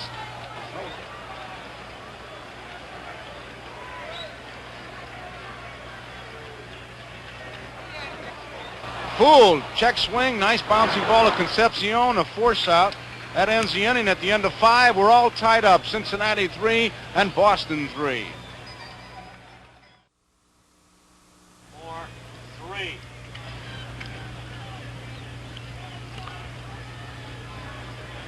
Joe Garagiola along with Dick Stockton and Tony Kubek here at Fenway Park. We're in the top of the 6th, all tied up at 3 apiece, and Foster, who's 5 for 21, will lead it off. He fouled out to the first baseman and was safe on an error, and Tiant's going to make this play.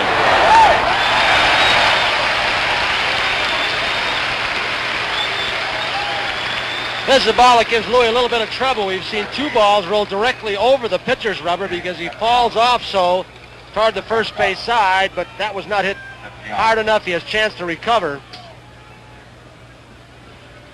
The man just makes things happen.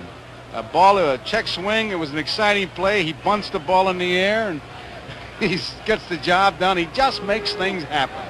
Concepcion. High, ball 1. Does it with style, Joe. Just picking up a ball to the right of the mound, straightening up and throwing, bunting. He does it with a certain style. It's all his own. That he does, Dick. Concepcion was going for the long one, and it's 1 ball and 1 strike. All tied up, 3 apiece. Concepcion flied to center field and fouled out.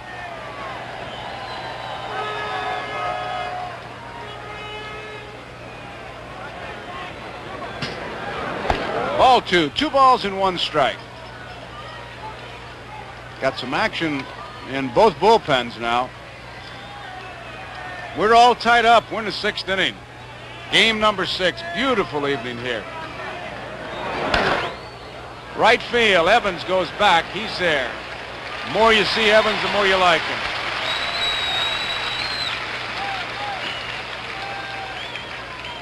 Fred Lynn seems to be hurting out there. He's been flexing his legs, stretching his back, limping a little bit.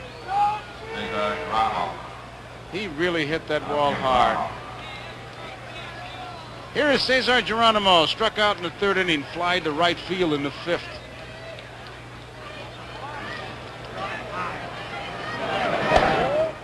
Ball one.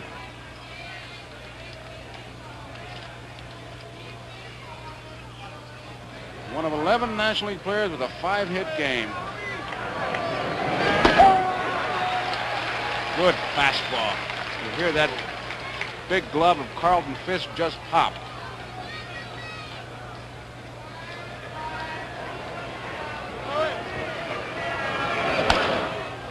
Fair ball. Now it's going to come off that short wall, and Geronimo, if he heads for second, oops, he puts on the brakes, and it's just what you were talking about, Tony, as Burleson got out there. That ball was lined down the line. Geronimo started to dig, but Scherger was screaming at first base as Burleson heads back to his position. Here's a little bit of that home park advantage. Burleson knows that little corner. I'm sure the scouting reports told Cincinnati about it, but he holds Geronimo to a single, and I don't think we're going to see a Cincinnati pitcher in this situation either. Did you see Burleson take a quick look at the runner, Geronimo, as we showed the replay? Before he picked the ball up. Yeah. He wanted to know if he was going to go. And Here he comes again. I think he's going to make it this time. He's swinging. This is as close as he's come up to the plate. He's been in the on-deck circle twice. I imagine his family's kind of rooting to see him get up there. He's going to bat. Crowley will be the batter for Clay Carroll.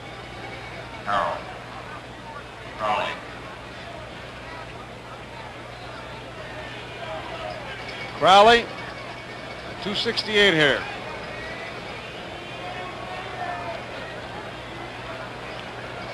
Burleson really knew where to go on that ball hit by Geronimo. 2 men out. Geronimo lead.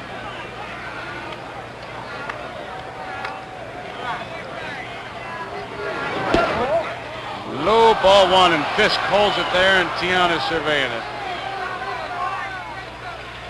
We're all tied at 3 apiece.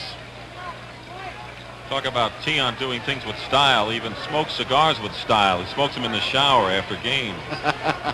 That's real class.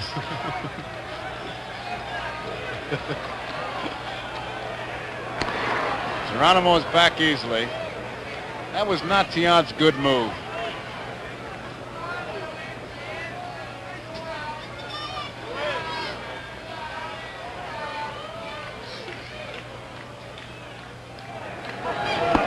Ball on the outside corner. He dropped it right on that corner. 1 ball and 1 strike.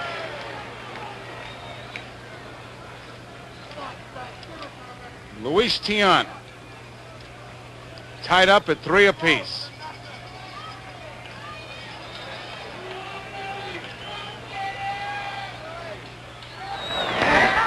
Pretty good move right there, folks. That's the move that has been questioned by some umpires, especially from the National League. The move where he pivots on the front heel, throws, and then steps.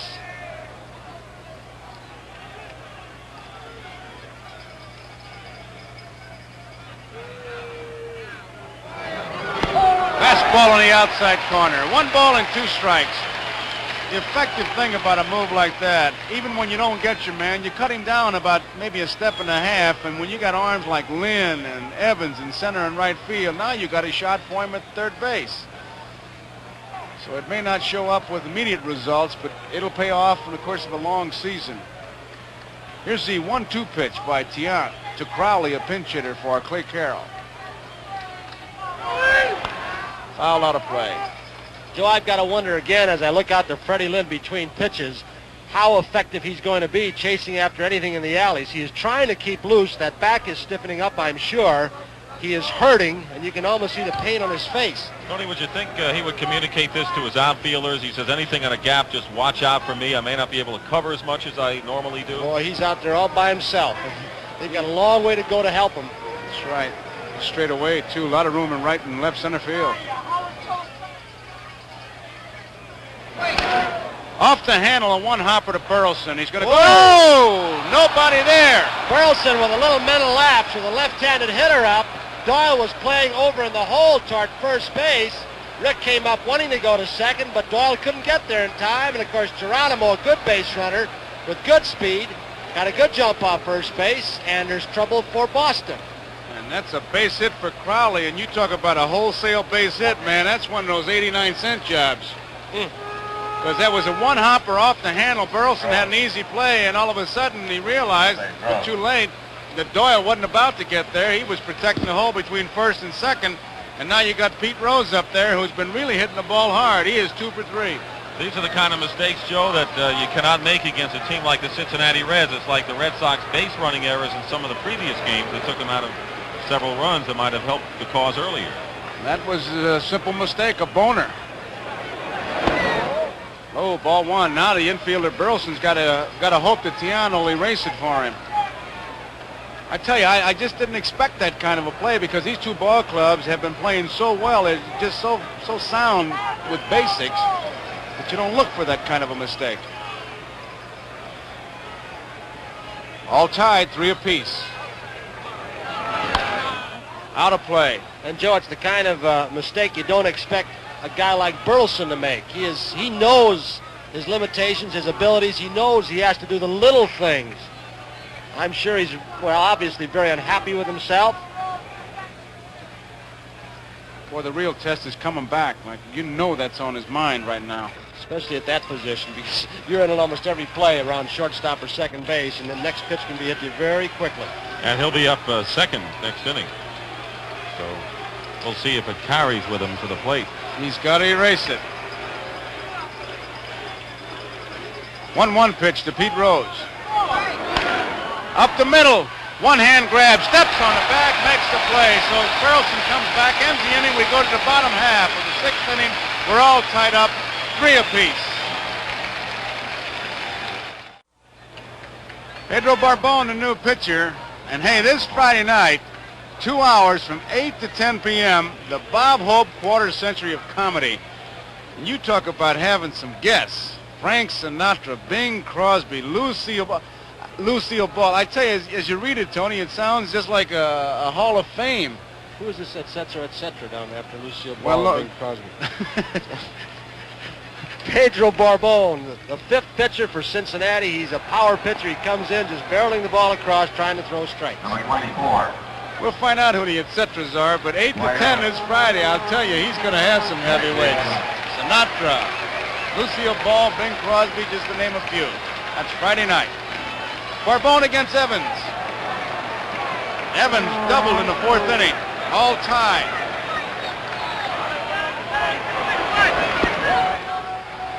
There's his strike. Boy, Griffey has moved way over in the right field. Evans keeps you honest. He hit one the last time, one bounce into the right field seats for a ground rule double. 1 ball and 1 strike.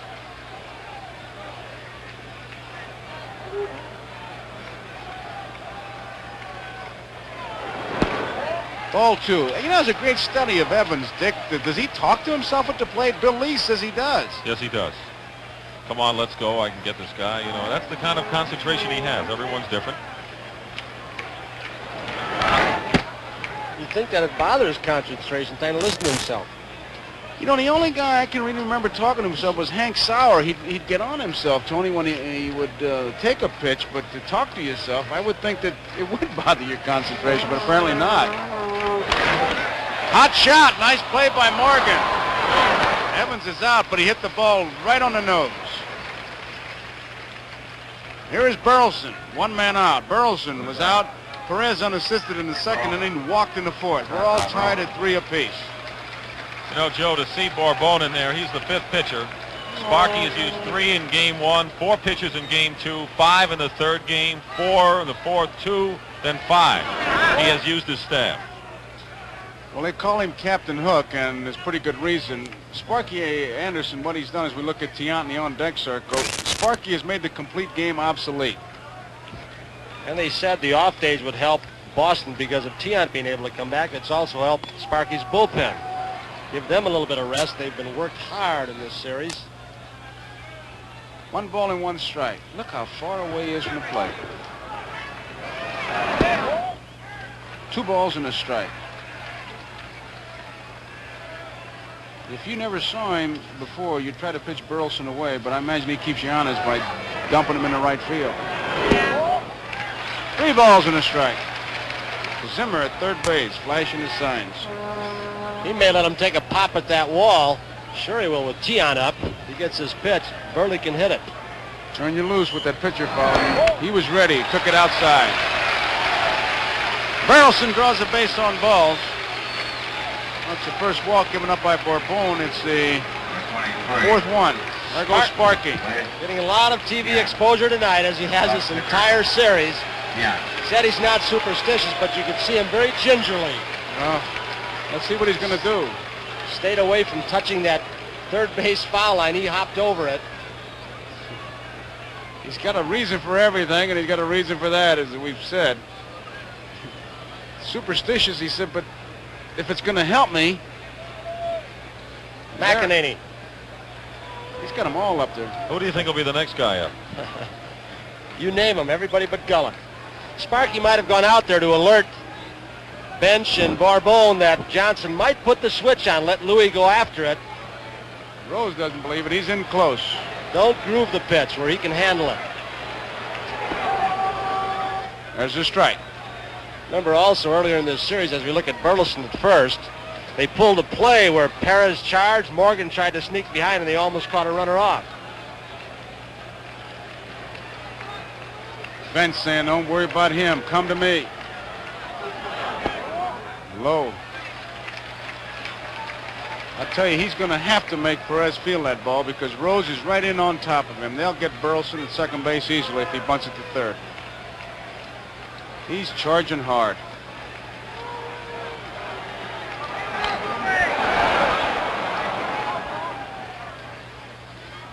One ball and 2 strikes now, and Tian takes another look at Zimmer. Will they switch off? Will they keep it on? Here's Pete charging. This is the reason, as Joe mentioned, why Tian is going the other way toward Tony Perez. Here comes Rose. Bunted off the plate. Foul ball, strike 3. So Bourbon is credited with a strikeout. There are two away now, and it brings up Cecil Cooper. Well, here's one guy, Cecil Cooper, who has had his problems at the plate in this series, has 1 hit in 16 times up. When he was hot and he led the American League designated hitters in batting this year, he would hit ropes against righties, against lefties, down the left field line, down the right field line, hit home runs that would rise. You'd think they would be 3 feet above the second baseman. They go in the crowd. I don't think the fans around the country have seen Cecil Cooper as the hitters as the Red Sox have. He's up there now. And it takes low, ball 1. 1 ball, no strikes. I remember we came in here to do a game of the week. He was on a rampage. He got some big hits down the stretch when Baltimore was chasing and getting closer. 2 balls and no strikes.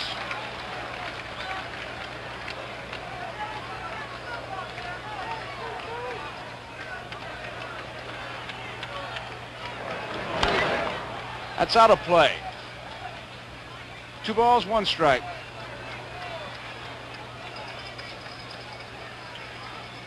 Bourbon has kind of a unique come-set delivery, Tony. I mean, he kind of sneaks up on you when he gets rid of that ball.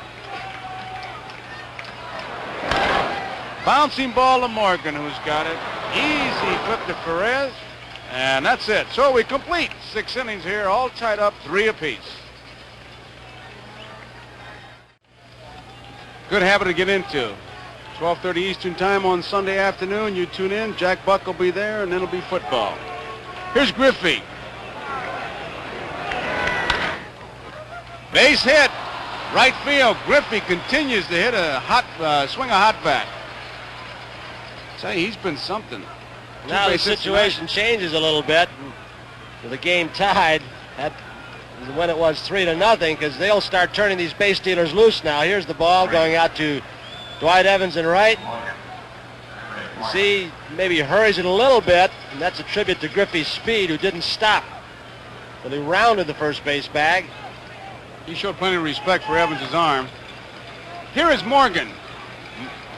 Morgan fouled out in the first inning, bounced out in the 4th, and popped to the third baseman in the 5th. Whoa, quick throw, good move, almost had him close. Tiant will show you a variety of moves over to first base.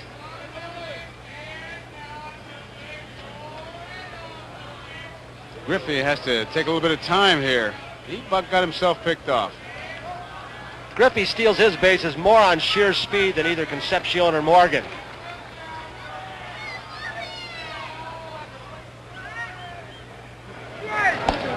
High. Of the 8 hits that the Reds have, 6 have come in the last 3 innings. 3 in the 5th, 2 in the 6th, and of course the leadoff man on here with a base hit. Can you detect Louis losing anything? Not me. He's just going with fastballs. He hasn't thrown a whole lot of off-speed stuff like he did the first 2 games against Cincinnati. 1-0 pitch. Foul straight back. I don't think so either. I think they've hit some good pitches. Well, that base hit by Griffey, it was a 19 hopper. It was a seeing eye. There's Drago loosening up for the Boston Red Sox. It just was in the right spot, but it was a good pitch. All tied, 3 apiece. We're in the top of the 7th.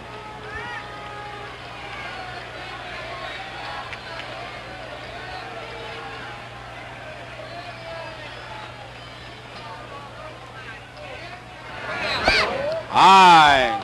2 balls and 1 strike. Tiant seems to be making Morgan wait more at the plate than most of the other hitters. When he comes to his set position, he's trying to hold Griffey at first. He's trying to get Morgan to tense up. Nobody out.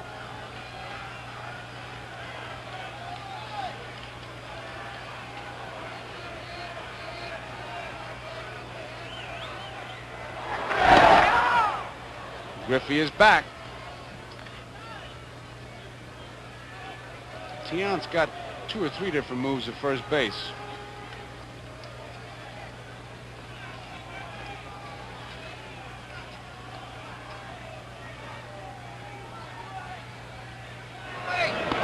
There's the strike. Morgan may have been looking for something.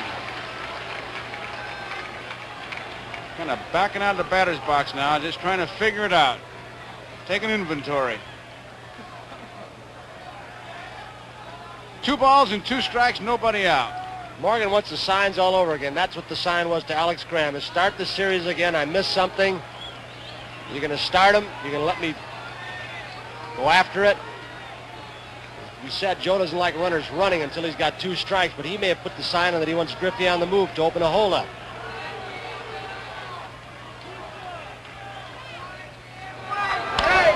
Line drive, left field, base hit. Griffey is rounding second, and he's going to hold. Yastrzemski fires it right back in.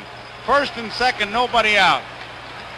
And Johnny Bench is the batter. That was a good play by Yastrzemski in left, holding Griffey to second base.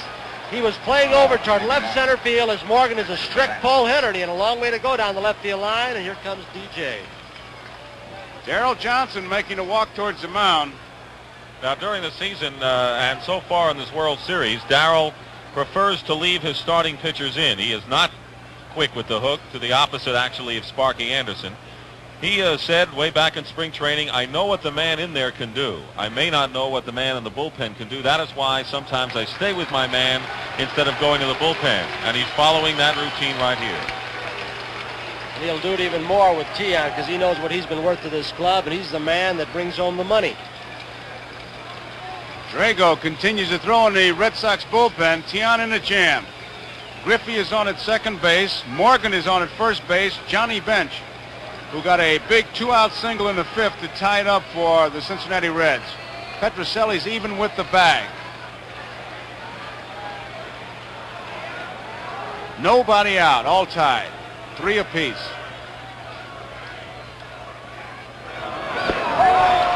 Strike. Sidearm curveball. Rico in a spot down in third as though he's almost looking for Bench to sacrifice in this situation. And he is giving a lot of ground to his left because of that. I would doubt that Johnny's going to be called on the bunt. He hasn't bunted much in his career. He'd be shocked if he got the bunt sign. 1 strike pitch. Left field, Yastrzemski's going back and has the room. Bench hit that with 1 hand. He is going for the wall tonight. He is really reaching out over the plate, just trying to get the ball in the air. Look at it, Joe. Watch this pitch and watch how he just kind of reaches out with one hand and hits it. Held on to it with the left hand. Didn't really get that good snap into it. You heard the oohs and ahs in the crowd because they didn't know where that was, but Yastrzemski knew all the way, and that's why he was able just to backpedal and make the catch. Made a quick throw to second, too, just in case Griffey there might have been lingering. He keeps you honest. Here is Perez. Perez struck out in the second, singled to right in the fourth, and struck out in the fifth. All tied, 3 apiece. One man out.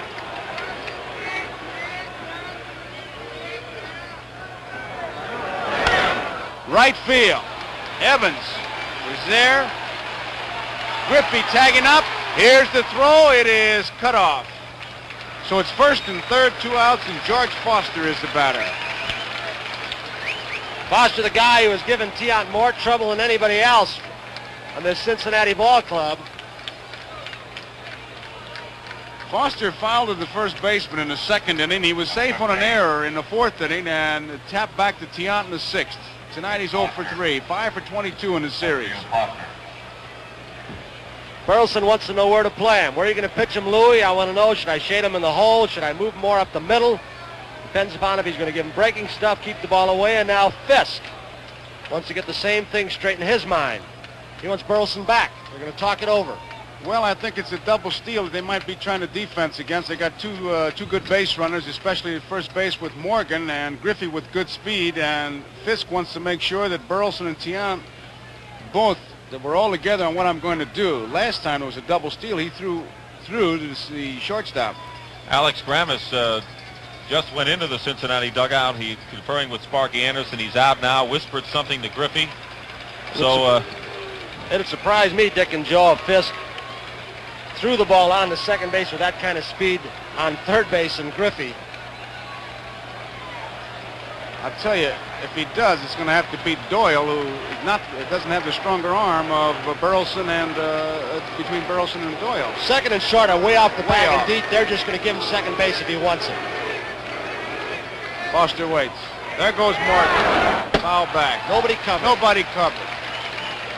And they got a strike, and he has to come back, so they were lucky there. I think this is a pretty big moment of this ball game right here, Joe. Well, it is, and they're just going to concede second base. They're just going to give it to him. If he wants it, let him have it. Fisk went through the motions of setting himself up to throw, but you can see how far they are and how deep they are. And Morgan is getting a big lead.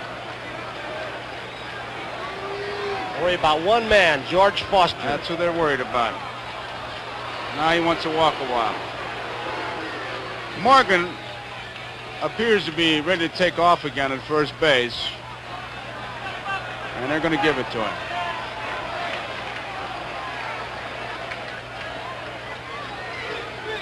There he goes. Straight away center field. Lynn is going back. That ball is off the wall. 1 run is in. Here comes Morgan. He'll score. And the Cincinnati Reds lead 5-3. Ball hit high off the top of the wall. A double for George Foster.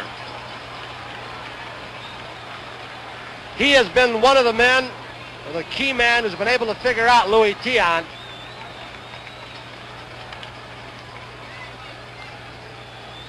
So 5-3, the Cincinnati Reds lead in the top half of the 7th inning here. A double by Foster. Here's Concepcion, who is 0 for 3. That ball just seemed to carry and carry and carry. Hit it in the deepest part of the ballpark. High, ball 1. That Foster, he looked like he had some ideas of going. Nobody is keeping him close. Burleson protects the hole, and Doyle, he's got a long way to come. Well, he's in scoring position right now with 2 down. One of the cardinal rules of baseball, don't get thrown out at third.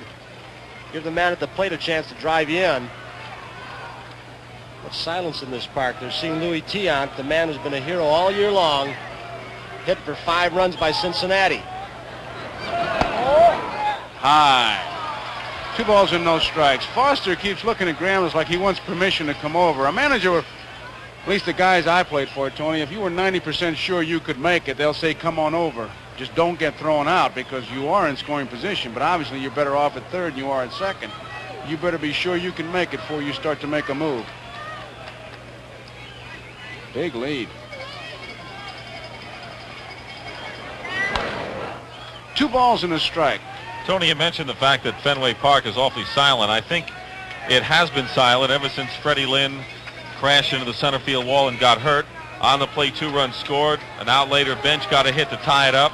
The Red Sox have had a man on, but the crowd really has not got it going. They haven't generated any real enthusiasm since that injury. I think they were taken down a notch when Cincinnati tied it 3-3, and of course now they're really quiet. They have not been able to regroup. 2 balls and a strike, 2 outs, 5-3, Cincinnati leading. Hot smash. Burleson's going to have a long throw. There it is. He makes it. Beautiful throw. That ends the inning, but Cincinnati scoring 2 runs. Bottom of the 7th, 5-3, Cincinnati.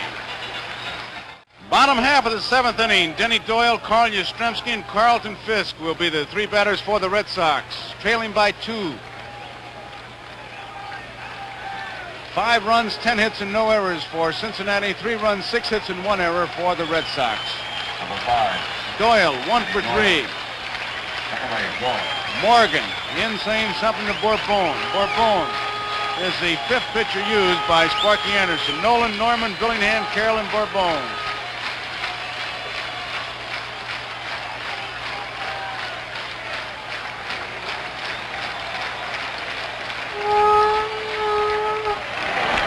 Ball 1.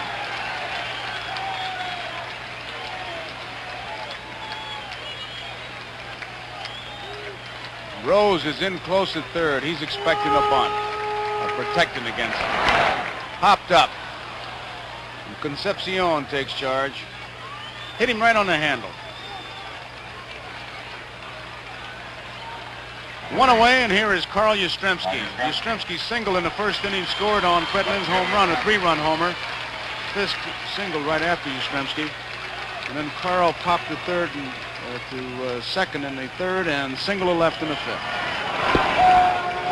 Strike is called. I think most of the time in this series, the team that has scored first has gone on to lose.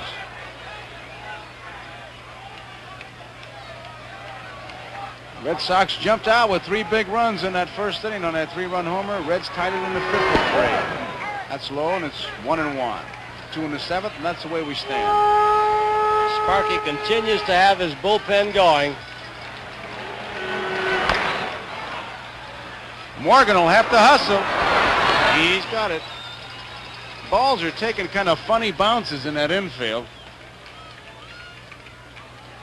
Infield, though, I'll tell you, the rains we had here yesterday, it was a mess, and a real tribute to Joe Mooney and his ground crew, as this field is in such great shape. They really worked. Fisk, 5 for 20 in the series. He is 1 for 2 tonight. Single in the 1st, walked in the 3rd, hit into a force play in the 5th.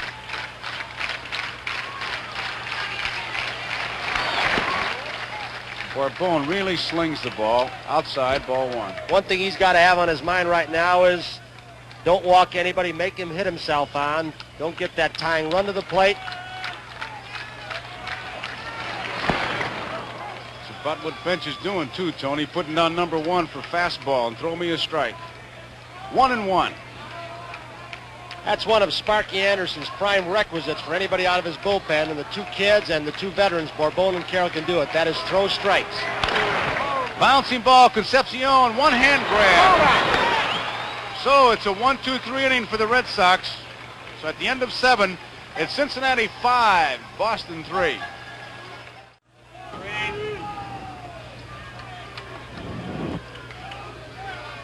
Top of the 8th inning, it'll be Cesar Geronimo to lead it off for the Cincinnati Reds.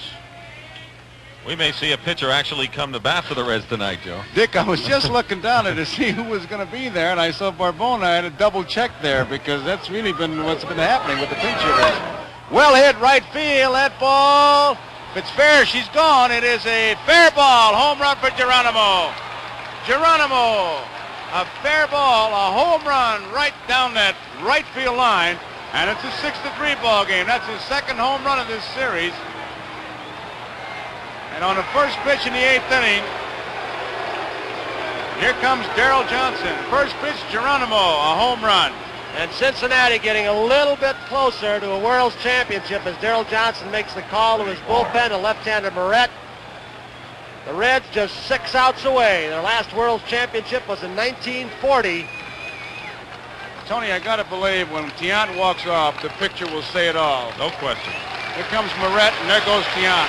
But this is the story right here as far as the Red Sox are concerned. Standing ovation.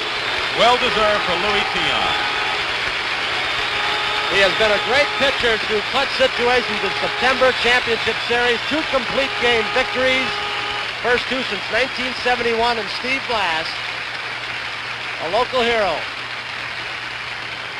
Luis Tiant gets his jacket and just going to watch it for now. So we've got a break in the action here at Boston. The score is Cincinnati 6 and Boston 3. The new Red Sox pitcher is Roger Moret, and we pause briefly for station identification. This is the NBC television network.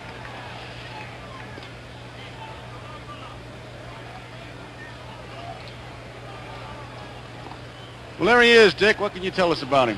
A very live fastball, supported it this year with a good change of pace. Roger Moret has a lifetime Major League record of 41 victories and 18 defeats, and you don't find many pitchers with that kind of a winning percentage.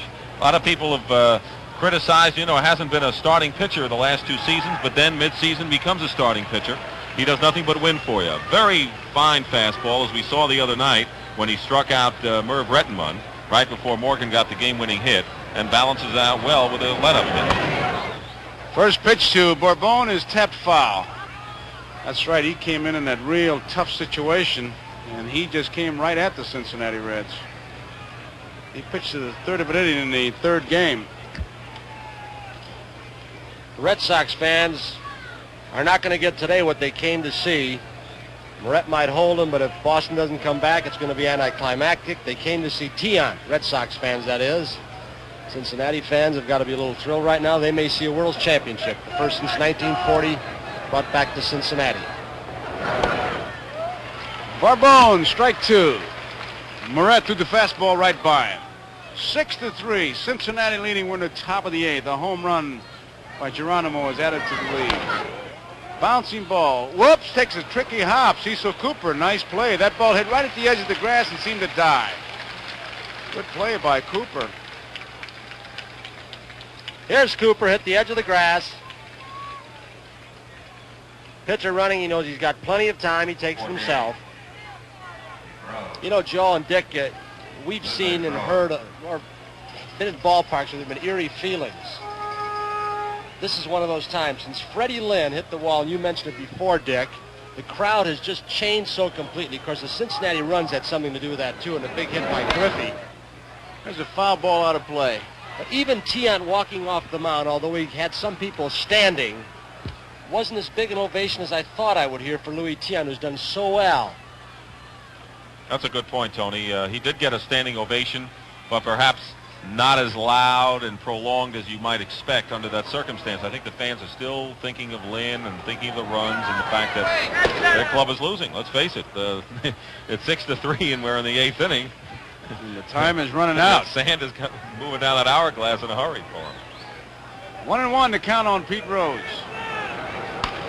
Here's that let-up. Right back to Moret. Big high change of pace. Rose is out. There it was. You get the feeling that when Lynn hit the wall, the crowd, as a group, lost their breath and just never regained it. You see, they're used to seeing Fred Lynn crash against walls, make diving catches, jump over other outfielders. Never this season has he gotten hurt. Never has he been shaken up. This was the first time they saw this fantastic rookie, and I've got to use that word because he'd probably be MVP as well as Rookie of the Year, get shaken up in a game. They've never seen it. He gave it a great try. Here's Griffey, who's the man of the hour, hits one to center field. Fred Lynn gets a slow jump and comes in to make the play. So, Moret does the job. We go to the bottom of the 8th. The score, Cincinnati 6, Boston 3. Bottom of the 8th for the Boston Red Sox. It'll be Lynn, Petrocelli, and Evans. And it'll be against Bourbon. Lynn hit a 3-run homer in the first inning. That's been all the scoring. And that came off with Gary Nolan. Fred Norman, Jack Billingham, Clay Carroll, and now Bourbon have held the Red Sox to only 3 hits. So the bullpen has really done a job for the Cincinnati Reds. And 2 of the key men are still down there and available. The 2 youngsters, Eastwick, who has 2 victories. He's a right-hander. And McEnany. They were big men all year long for Sparky Anderson, and he's still got them available in case the Red Sox get something going. Bottom of the 8th. Bourbon against Lynn. Off his leg, Bourbon challenging it, but he can't make a play. Lynn, a single. Tremendous effort by Bourbon. And you saw Benz jump out from behind home plate, right off the leg. Watch Benz jump out, yelling to Bourbon not to throw the ball. Hold it, don't throw it away, don't let that man get in scoring position. That man behind the plate is always stinky. He'd have grabbed him if he'd tried to throw it. Rico Petrocelli coming up right here, and of course he's going to have to make a decision after this World Series is over, whether it ends today or tomorrow. Will he continue? That's a big issue as far as the Red Sox and of course Petrocelli personally is concerned, as Bourbon takes a few warm-up tosses. He's had a fine career here in Boston, Rico has, and that's going to be a pretty big decision for him, and this could, if the Reds go on and win, be his last at-bat. The middle ear problem that he's had. Bourbon against Rico Petrocelli, 6-3. Cincinnati leading. Didn't mean to swing. It is foul. Just want to point out, as you did, Tony, on bench, telling Bourbon not to throw. That's the difference between a take charge guy and a holler guy. The holler guy, to me, is the guy who's always hollering a number of outs, and all you got to do is look at the scoreboard. And then comes a play where you have to make a decision.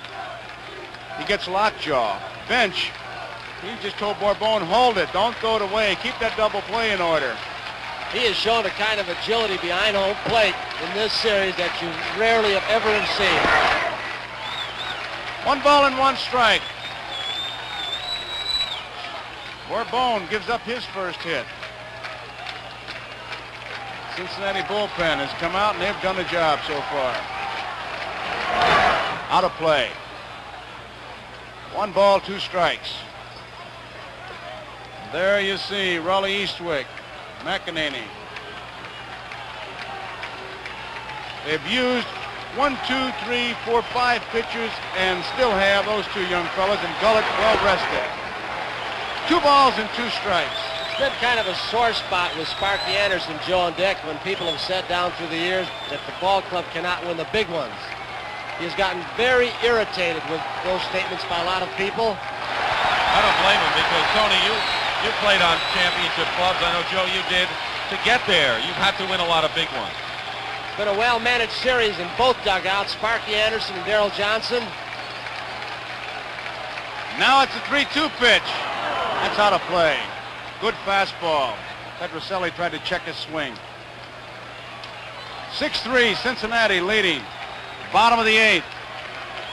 Fred Lynn is on at first base.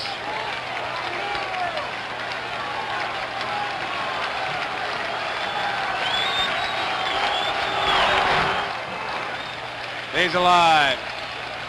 Tension is really starting to build now. The on-deck batter, Evans.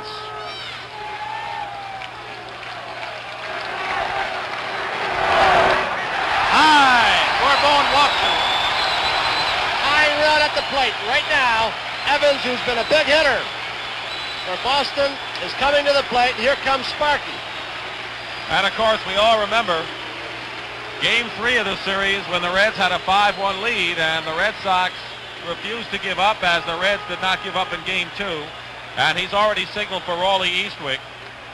That's been his key man coming out of the bullpen. And the Red Sox, of course, have not given up at any point this year. They were down to the Minnesota Twins once by a score of 7-2 and won at 8-7. They staged some dramatic rallies, and I'm not surprised at what they're doing here. But Eastwick has been a tough customer for him. Here he comes. He doesn't use that card. He comes trotting in, and he's going to have to face Evans, Burleson, and a pinch hitter. And I would think that Bernie Carbo would be the man. Carbo, who hit the big home run in Cincinnati. So we've got it building here to a tremendous climax. Sparky Anderson just waiting for Eastwick to get there. He wants his ball club to nail it down. Bench is just waiting. Morgan is in on a meeting. It'll be Evans. Evans was called out on strikes in the second inning. He doubled in the fourth. Bounced out to the second baseman in the sixth. Eastwick, it's his fifth appearance. He's 2-0 with one save, and if he gets a save tonight, he ties Larry Sherry's record. Well, Evans represents the tying run, as we mentioned, with nobody out, 2 men on base.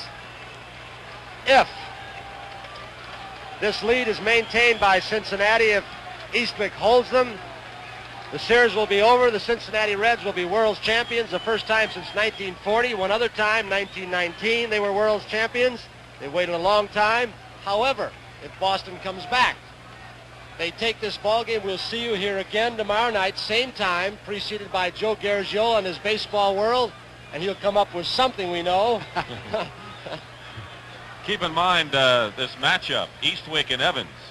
Evans homered off Eastwick in that third game. 2-run homer in the ninth inning to tie it up at 5-5. There Sixth he is. pitcher. Nolan, Norman, Billingham, Carroll, Bourbon, Eastwick. Concepcion is in to say something. He tells Eastwick, looks like I'll be covering if the ball's hit back to you. Tying run is at the plate. One more pitch for Eastwick. There you see the situation. Lynn is on second. Petroselli is on first.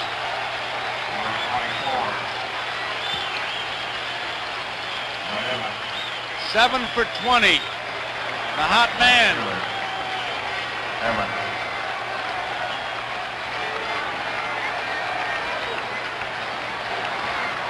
Eastwick, good fastball.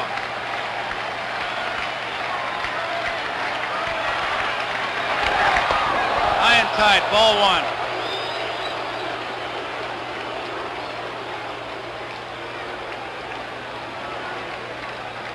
One ball, no strikes, nobody out. He was going for it. 1-1 the count on Evans.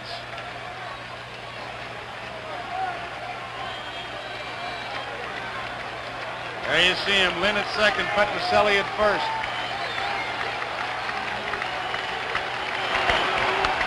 Foul ball out of play.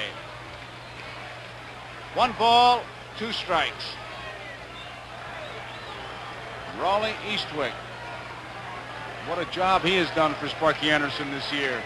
As his whole bullpen. There is Burleson, the on-deck batter.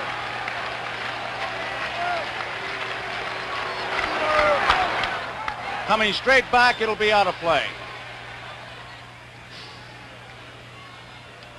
He didn't seem to have a good cut at that one.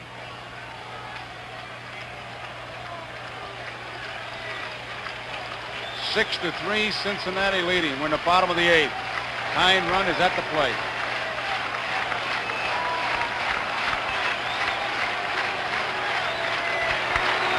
Outside. He let that one fly. 2-2. He's just come in and thrown smoke so far. He hasn't worried about nibbling on outside corners. He's come inside a couple of times to Evans. Cincinnati bench.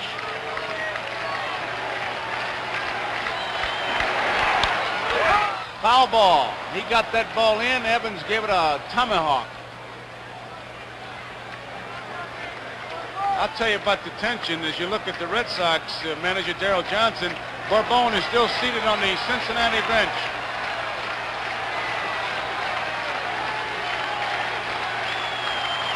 2-2 pitch. Low, ball 3. Oh, Johnny wanted that pitch. He turned on home plate umpire Satch Davidson. They thought they had Dwight Evans called out on strikes. Watch Benson, the reaction he'll give to Satch Davidson. Oh, that looked good. Close. Might have lost it when he came up with it. Here's the payoff. Struck him out. Eastwick comes back with a good fastball. And you got to give him credit after what he thought was a lost pitch. He came right back, Joe. Evans helped him out. He swung at 3 bad pitches out of the strike zone that time up. Here's Burleson now. Big strikeout for Eastwick. And there is the on-deck batter coming out, a pinch hitter, Bernie Carbo. There you see him. Low, ball 1. 6-3, Cincinnati leading. Bottom of the 8th, 6th game of the World Series.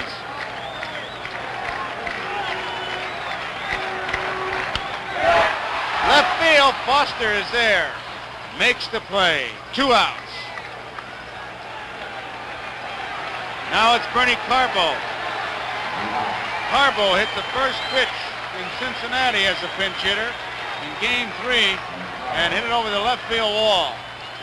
Carbo, one time the #1 draft choice of the Cincinnati Reds. You heard it before, but that's the irony of this game. He was drafted before Johnny Bench.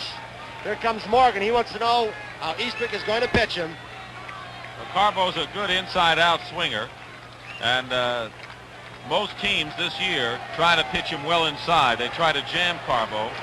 In fact, he hit that home run, as you mentioned, Joe, but the other time he was retired, he also hit the ball solidly to left field. Right. They're playing him to left field, too, Dick. Foster is way over near the line. A lot of room in left center. Right. Saw Joe Morgan turn and look at his outfield, move them all back.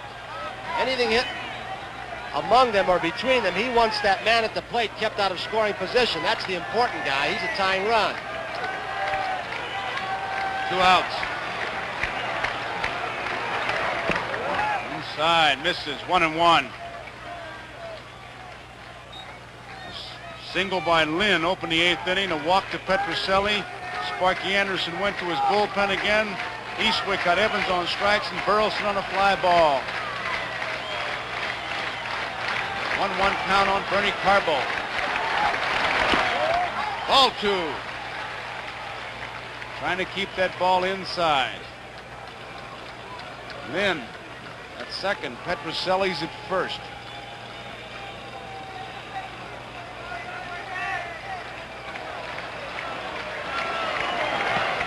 Good cut, good fastball, 2-2's the count. That was strength against strength. Good fastball hitter against a good fastball pitcher. Eastwick.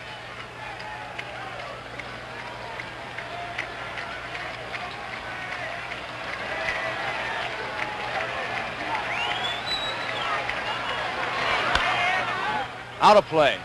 That was the one, Joe. It was a little bit out over the plate. Carbo a little bit late on the swing. He's had his cuts. Bernie Carbo, a pinch hitter.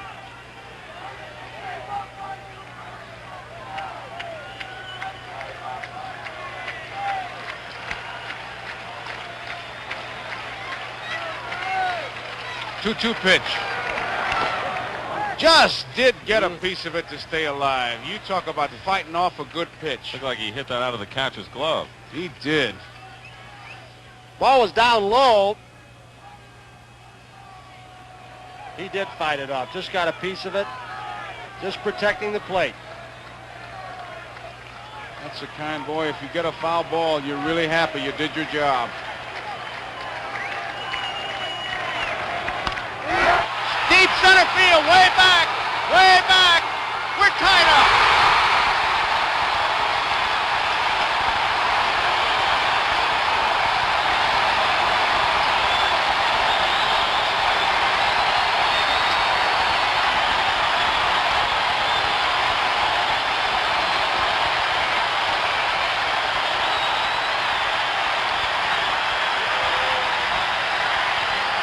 Well, the fans have come alive again, Tony, Joe. They are alive.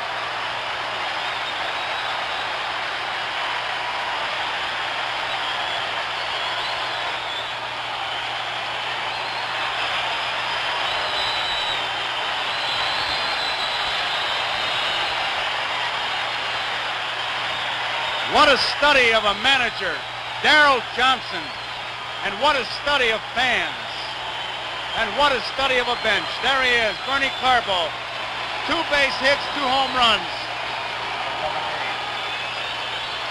All stone-faced, they call him, but inside, he's a pretty happy man right now. The fans are still at it. Strike 1, Cecil Cooper. And Carbo tied Chuck Esigian's record for the Dodgers in 59, 2 pinch hit home runs in a series. I tell you, these 2 clubs have battled and battled, and they're battling again.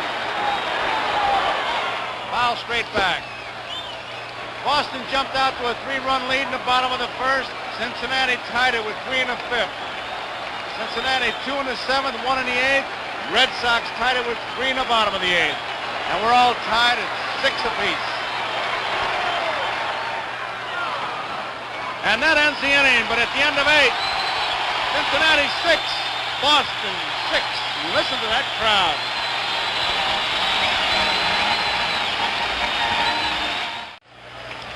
All tied up, and the Boston Red Sox have made some changes in their lineup. Carbo's in left field, and there is Carbo when he sees the ball go into the seats. Look at the reaction, look at the fans, and look at Carbo. Ah, yes. Can't help but always think of Campanella's great line as we watch Drago, the new pitcher, coming in. You got to be a man to play baseball, but you have to have a lot of little boy in you. And there was a lot of little boy jumping out of Carbo, who's now in left field. And Yastrzemski has moved over to first base. We're in the top of the 9th. And Dick, I tell you, it's only fitting that these 2 clubs would battle like this because they've been battling throughout the whole season, through the championship series, and in this World Series, it's really been seesaw. This has to be one of the better World Series we have seen in recent years. You talk about 3 one-run games, an extra inning game in there, and now a 6-6 contest. And I'll tell you something, the Red Sox have come back, and it's incredible that a club so young that hasn't really had the baptism under fire in postseason play until this season has the poise to come back time and time again. That they have, and now it's the Reds. We're all tied up, and Joe Morgan, 5 for 21 in the series, and he's 1 for 4 tonight. He singled and scored in the 7th. Scored on Foster's double. Drago misses, ball 1.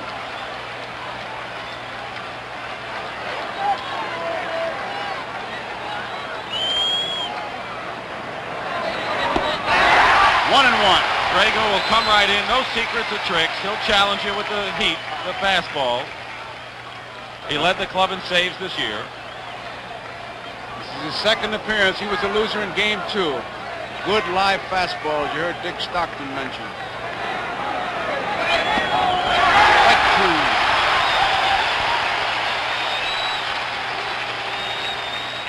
And this crowd, a crowd that was spent, has come to life.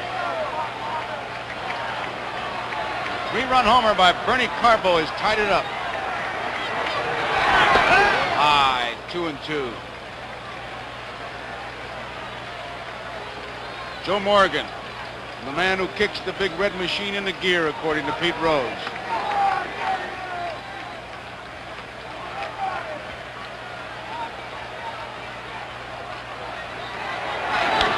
Popped up.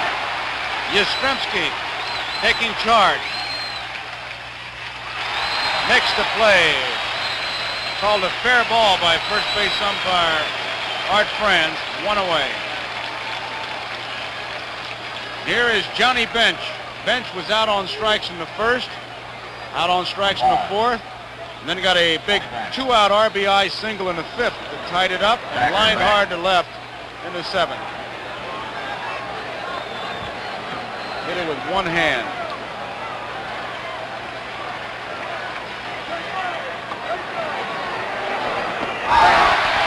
Did he go around? Ask him. No, says the first base umpire, Art Franz. Ball 1. You know, when Carbo hit that home run, I have to recall the previous pitch when he just managed to fight off a pitch and foul it off. Huh? That's right. All you need is that second chance. Game of inches they talk about. Petrocelli, one-hand grab. 2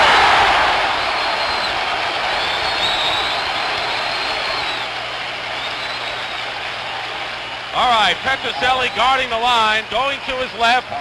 What a September he's had at bat and in the field. Scooped it up, knew he had plenty of time, and a good true throw over to Carl Yastrzemski to get Johnny Bench. Bill Lee says Petrocelli knows every hop around third base. And here's Perez inside, ball one. Tony is 1 for 4. Struck out in the second, the fifth, single in the fourth. Fly to right in the seventh. Low, ball 2.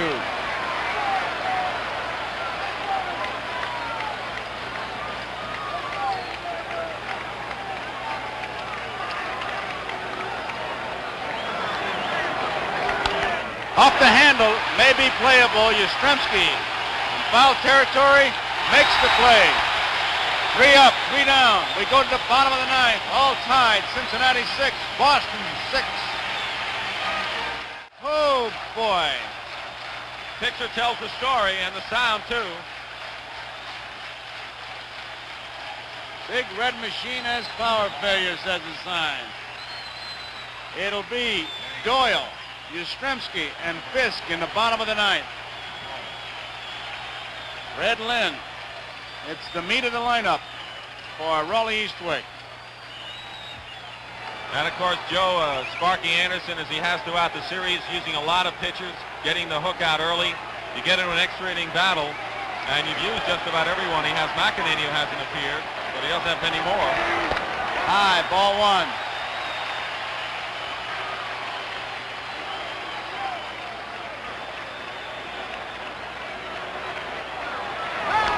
Foul ball, 1-1. Doyle is 1 for 4. He bounced out Perez to the pitcher, doubled to right in the third, bounced out Morgan the first, and popped to the shortstop in the seventh. There's 7 base hits in the series. High. 2-1.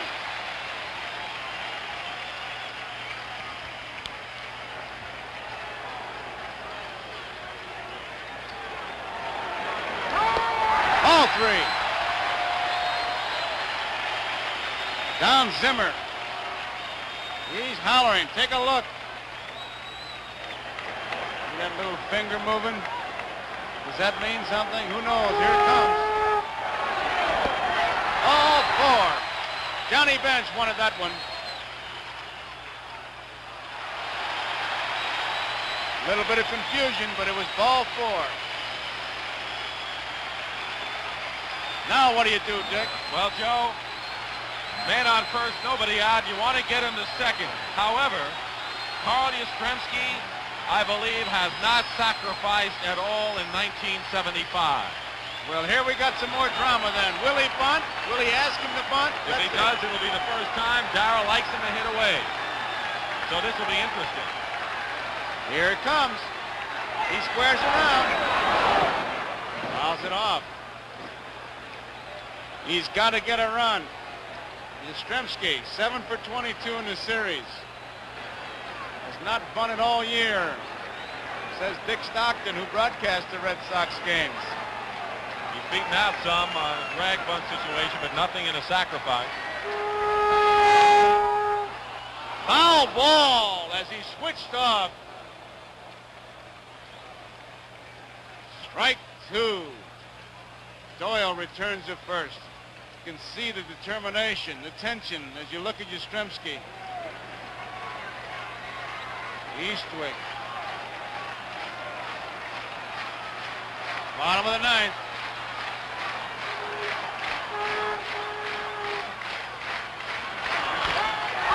Right field, base hit. Griffey. Up with it. Doyle heads for third. He's there.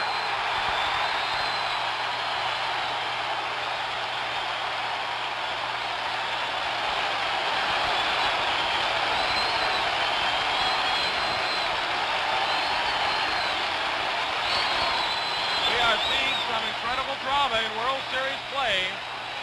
We talk about these Reds as Sparky Anderson comes out of the dugout. The Red Sox refusing to give up. Now in a very enviable position of having runners at first and third, nobody out in the bottom of the ninth inning. Fly ball, And of course, I'm sure now we will see the infield and outfield drawn in, just as the Red Sox had the same situation as McEnany gets the call in Cincinnati. Sparky is going to have to make his move. The big run, of course, is on at third. Obviously, he'll walk Fisk to load him up, and it'll be up to Fred Lynn, Petrocelli, and Evans. Zimmer has gone in to the dugout. He wants to talk to the manager, Darrell Johnson, while Johnny Bench has a meeting as they wait for Will McEnany to come in. We have really had it here. Pesky and Zimmer having a meeting at first base. Pesky coaching at first and Zimmer coaching at third. We got meetings everywhere. There you see Yastrzemski and Perez. In the coach's box, it's Pesky. That meeting breaks up as we wait for McEnany. 3 runs by Boston in the bottom half of the first. A home run by Lynn, a 3-run homer. That gave him a 3-0 lead. Tiant coasting along till the 5th when Cincinnati came up with 3 runs. Big blast was a triple by Griffey. Cincinnati added 2 runs in the 7th. A double by Foster driving in the 2 runs. Then there was a home run by Geronimo. So it was a 6-3 ball game until the 8th inning when Barbone, the 5th relief pitcher used by Sparky Anderson, a hit by Lynn, a walk to Petrocelli. They made a change. On came Eastwick. He got Evans on strikes. Burleson flied to left, and then Carbo hit a dramatic 3-run homer and came within inches of being out of there as he fouled off a real tough pitch, low inside curveball, and then hit a home run into the center field seats. And now it's first and third, nobody out. McEnany will be facing Fisk, Lynn, Petrocelli. And I think there's no question that Fisk will be walked to load the bases. And of course, we only see one outfielder for Cincinnati. That's Griffey and Wright. Everybody's having a meeting because McEnany's got to come in, and he's going to have to really let out to get a strikeout from Lynn. The tension, you can see all kinds of possibilities here.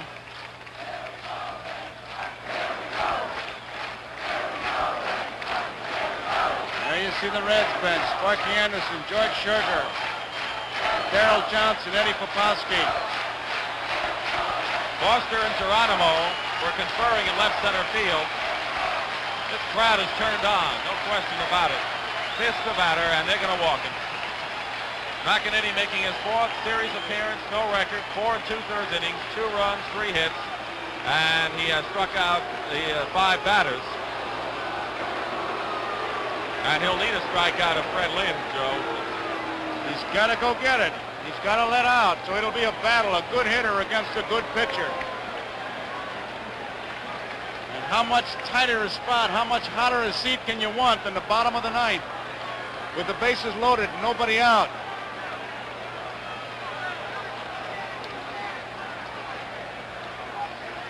And there goes Carlton Fisk to first. Yastrzemski goes to second. Here comes Fred Lynn. Lynn hit a 3-run homer in the first. He had a base hit in the 8th. He scored 2 runs. He was knocked in 3. Griffey and Geronimo are shallow. The left fielder, Foster, moves over to the line. He's not quite as shallow as the other 2 outfielders. The infielders in as well. It's all right here, Joe. Here it is. High fly ball, left field. Foster's got a shot. They're tagging up at third. Here comes the throw. It is in time. Doyle is out. Foster to bench. A double play. Here is the throw. Foster made the catch in foul territory. He needed a perfect throw to keep the Reds from losing this game, and it was. And Bench make the swipe tag. No question about it. Denny Doyle out at home. Watch the tag by Bench. It's the same kind of tag Fisk made in Cincinnati, like a first baseman. Makes the grab and one hand and swipe tag. Gets him before he gets down. Denny Doyle is out. A double play. Sparky Anderson is out there once again. Oh, brother. Second guessers may have a picnic. You always have a picnic when the man is out. Foster made a decision. This time it turned out right. Don Zimmer has been an aggressive third base coach all season long. He believes that it takes a very fine throw to get the men most of the time. Here is Doyle. Now there's his start. He put on the speed, but it took a fine throw, and as you pointed out, a good tag by Johnny Bench to double off Denny Doyle at home plate. Yastrzemski went to third, holding at first Fisk, and Rico Petrocelli. So there are 2 outs. Petrocelli with Yastrzemski at third and Fisk at first.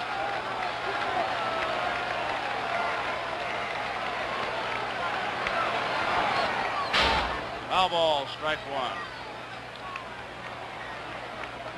A 1-bounce perfect throw by George Foster to Johnny Bench. Got Denny Doyle. McEnany. There goes Fisk. Swung on a bouncing ball. Pedros has it. The throw to first in time. And now we go into extra innings. The score at the end of 9, Cincinnati 6 and Boston 6. This game, this 6th game, key home runs, Carbo's, Foster's double, Griffey's triple, and Foster's throw here to get Denny Doyle. I tell you, they'll be talking about that right into the middle of winter. Should he have gone? Should he have stayed?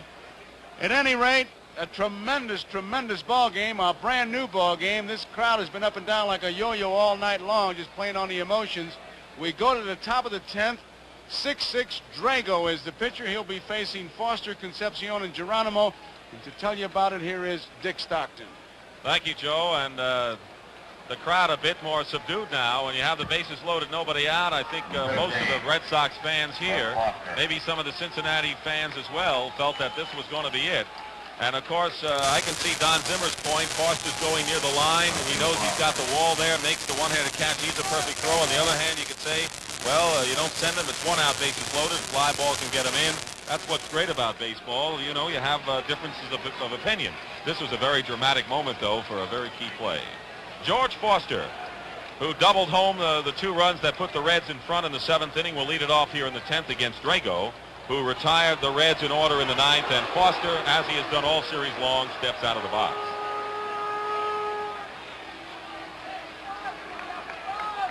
Foster has 6 hits in the series and 2 runs batted in. Petrocelli guarding the line at third and even with the bag. And the cat and mouse game goes on. Now Drago is taking his time. Foster didn't like it. 6-6 the score. The Reds have out-hit the Red Sox 11-9. One hopper to Burleson at shortstop. Dumps it over to Yastrzemski, 1 out. Well, this is the second extra inning game of the series. Game 3 won by the Reds in 10, 6-5. And there were 2 in the 73 series between the Mets and the A's, and in a number of series before that. Dave Concepcion, been retired 4 times tonight.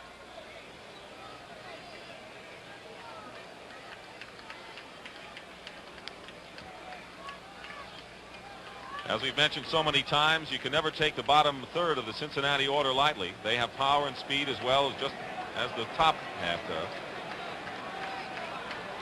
They'll look from the scoreboard in left field.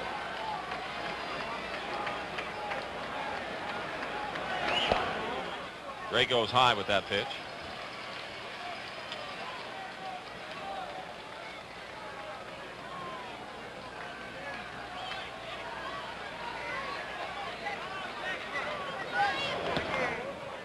Two balls and no strikes.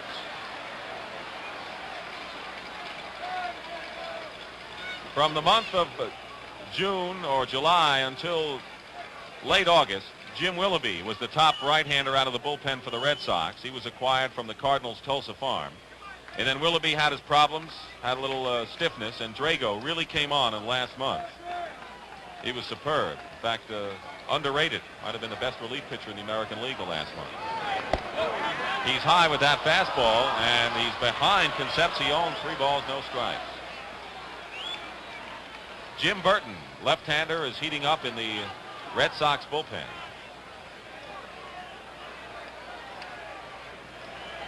The 3-0 pitch, taking all the way Concepcion. It's a strike. There's Burton, 25-year-old left-hander, called up after pitching a no-hitter in Pawtucket, the Red Sox AAA farm, in June.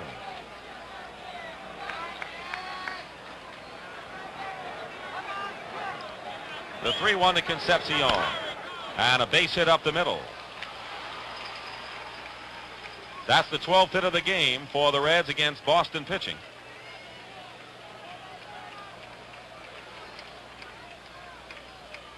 Concepcion is on at first, and we'll see Cesar Geronimo. Geronimo homered just inside the foul pole, deep into the grandstand in the 8th inning to lead things off, to give the Reds what seemed at the time perhaps an insurmountable 6-3 lead. The Red Sox tied it with 3 in the 8th on Carbo's pinch hit 3-run homer, and now we're in the 10th. Concepcion can run and will run.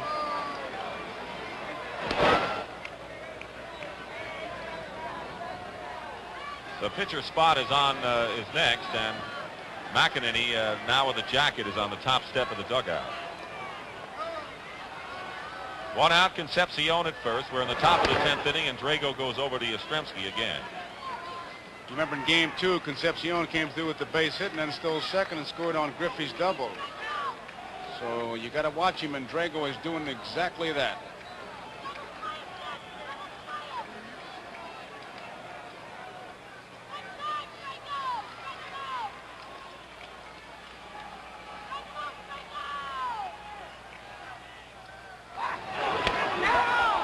That was close. Art France right on top of the play.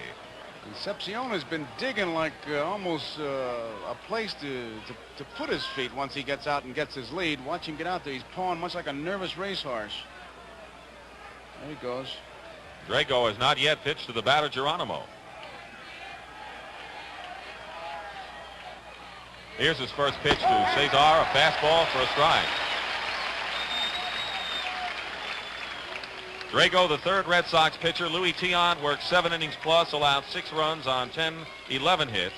Barrett worked an inning, and Drago in his 2nd inning of work for the Red Sox.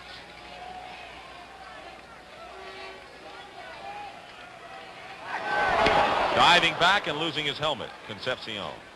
That was the best move that Drago has made so far. He really had Concepcion leaning. Watch him. He measures it. He's getting his mark right there. He was leaning. He had him caught. He had some ideas, and Drago put a pretty good move on him. He popped a shoestring with that one. Strike 1, the count to Geronimo. 1 out, and Concepcion the runner at first. He got back.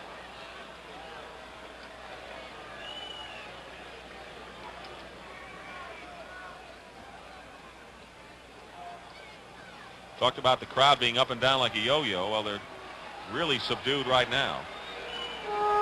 Dave is trying to get a whole new kind of feel out there. He has dug the hole so deep that it was almost, I guess, a hindrance to him. He's measured it. He went out before the game with Morgan to measure. Strike 1, the count to Geronimo. 1 out. Concepcion with a good lead at first. We're in the top of the 10th inning. 6-6 the score. He doesn't go. The fastball is outside.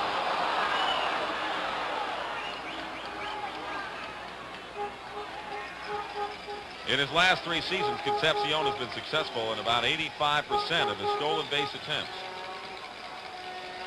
Got a good track record.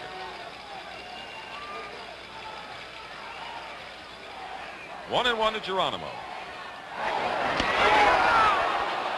Again. Get that uniform dirty.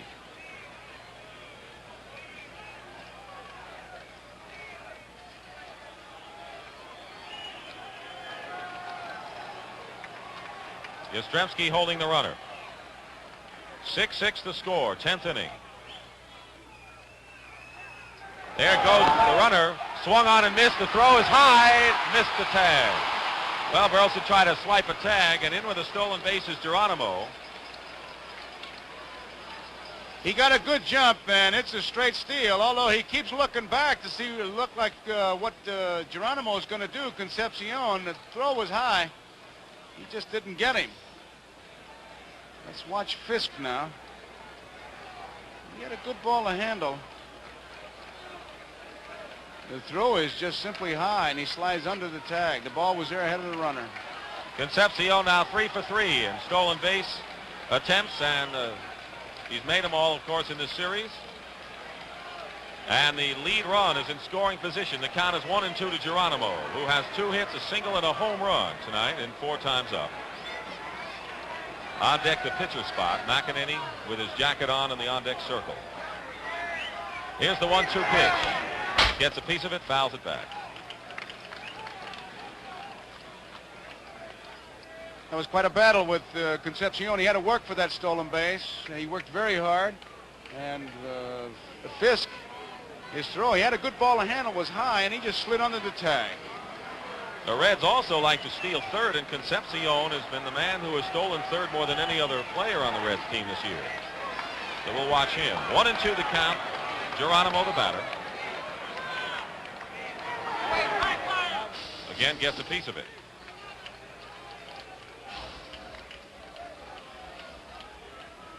Dick, you talk about the crowd being yo-yo. I think our technicians, as we look at McEnany and especially Tony Kubek, Tony had gone down to the Cincinnati dugout in case they had were the world's champions for the celebration, and then they tied it, and they're switching.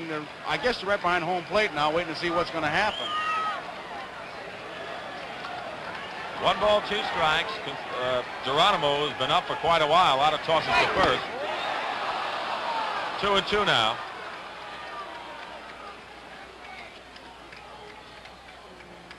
Concepcion is on at second. We're in the 10th inning. Dick Drago retired 4 batters before Concepcion bounced a single up the middle with 1 out here, and then he stole second.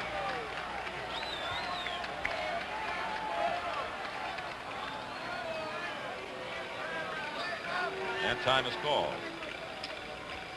Carbo in left field, Dick, plays a little deeper, it looks to me, than Yastrzemski. Yes, I think so. I think Carbo is not as familiar with left field.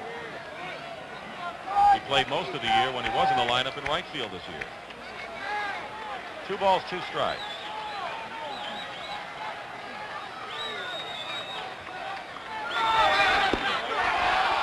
Drago thought he had it. Full count now. Reason you mentioned Carbo is that the straightaway in center field, Lynn is right in line, Evans is pretty much straight away. Carbo may be shading a bit towards the line. There you see the defense deep, and Concepcion on a base hit could conceivably score. With Yastrzemski out there, would be shallow, you'd have a better shot at him. Right now it doesn't look like any of the outfielders are shallow enough to make a play unless it's hit hard and right at the bat. Geronimo strikes out. Big strikeout for Drago on a pitch out of the strike zone. It's also a foul tip held onto by Fisk, and that's why there's a delayed call. You can watch Satch Davison, the umpire, make the delayed call. It's a foul tip held onto by Fisk as it goes right into his webbing. Now watch the call by the umpire. He hasn't called it a strike yet, and now he's getting some help, and there it is. Well, we're going to see another pinch hitter, Dan Dreesen.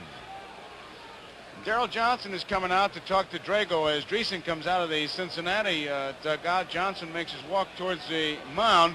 Gives us a chance to tell our viewers that the Tonight Show will not be seen due to the length of this game. The Tomorrow Show will be seen in exactly 30 minutes after this game ends. And I know Tom Snyder is probably watching this game. In fact, he was going to come up for the weekend series, but got rained out of it. So Tom Snyder and the Tomorrow Show will be seen 30 minutes after this game. Darrell Johnson out talking with Drago, just filling him in on Dan Dreesen, a very fine natural hitter. Hit .281 during the year, 7 homers, 38 runs batted in, and he's making his first World Series appearance. 2 men out, Concepcion on at second. So Dreesen will be the pinch hitter, and we will see the 8th Cincinnati pitcher to tie a record in the bottom of the 10th inning.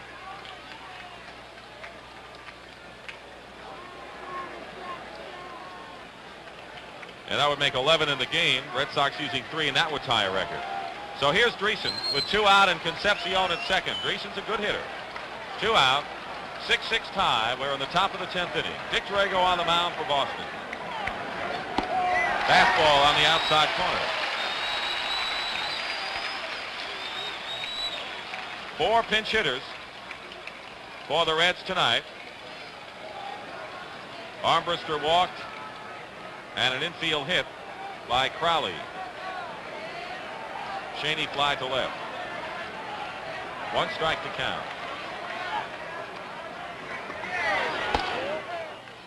Another fastball, 1-1 to count. Pete Rose, top of the order, is waiting to hit. Drago's really letting it out, Richard. He is throwing hard. That's what he did in game 2. Of course, Griffey got the hit, but Drago had as good a fastball in game 2 as he did at any point this season. The 1-1 pitch. In the air. Behind third. Burleson, Petrocelli, and Carbo one-hander. In fair territory to retire the side. We'll take another look. As Burleson, Petrocelli, and Carbo all converge in a very tricky area down the left field line.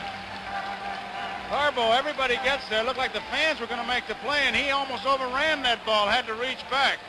It's 6-6 to the bottom of the 10th.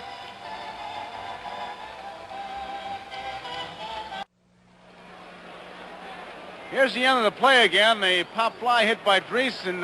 There goes Burleson, Petrocelli, but watch Carbo. Fans with gloves on. Look at that one guy. He wants to make the play, and all of a sudden he pulls back, and Carbo almost overruns that ball. You know, Joe, there was a game this year of the Brewers and the Red Sox when Rick Miller was going after a fly down the right field line and had the play, and a fan put out his glove and made the catch, and it was a home run that cost the Red Sox the game. Oh, boy. Well, the bottom of the 10th inning, Dwight Evans has doubled in 4 times up. Pat Darcy, the 8th Cincinnati pitcher. Sparky Anderson pulling out all the stops here. He does not want to see this series go to a 7th game, apparently. He does have Don Gullit, though, waiting in the wings if it does.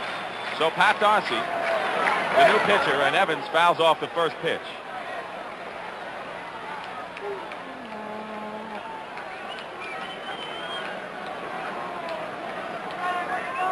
Evans batting .333 in this World Series.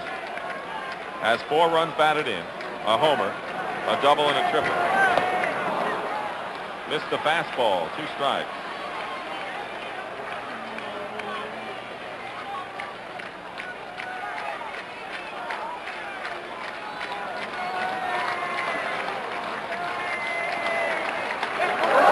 That's over everybody. 1 ball, 2 strikes. Darcy is 25 years old, born in Troy, Ohio, now lives in Tucson, Arizona, 6'4". A rookie, won 11 games this year. A lot of people think he could have won 20.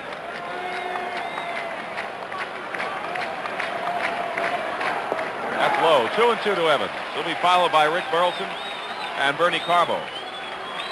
Rick Wise, who was the biggest winner for the Red Sox with 19 triumphs in the bullpen. And off the glove, Darcy hurries and just makes it in time to nip Evans. 1 out in the 10th inning.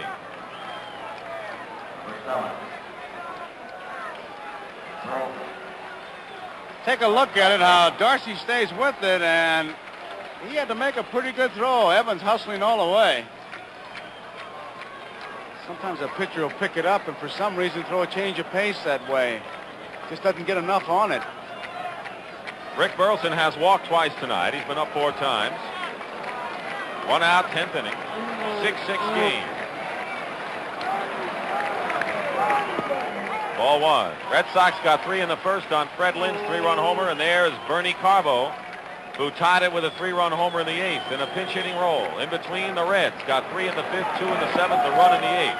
There's a strike to Burleson, 1-1.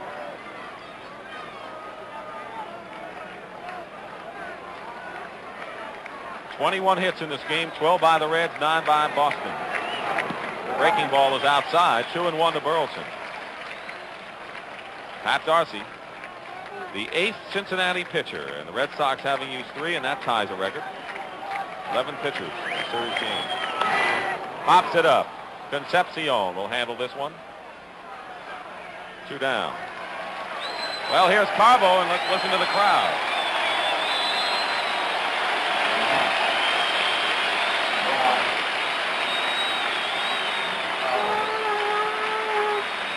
Johnny Bench is going out to talk to Darcy.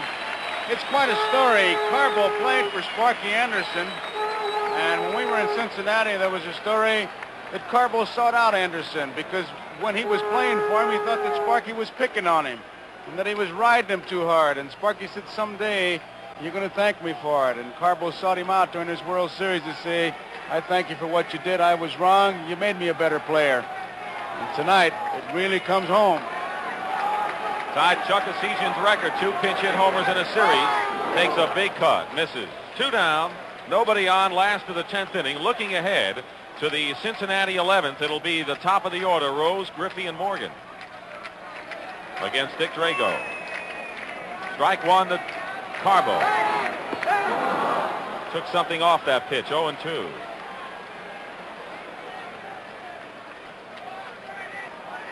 The Red Sox had the bases loaded, nobody out in the bottom of the 9th inning, and the score tied. Lynn flied out to Foster and left, caught the ball. Doyle running, was out at home in a big play of this game. And then Petrocelli bounced out to end the threat. Red Sox had a golden chance in the bottom of the 9th. And now we're in extra innings, bottom of the 10th. 1-2 pitch. Evens the count, 2-2.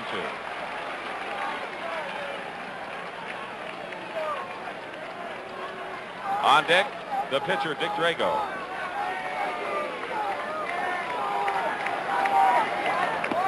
And Carbo strikes out to retire the side.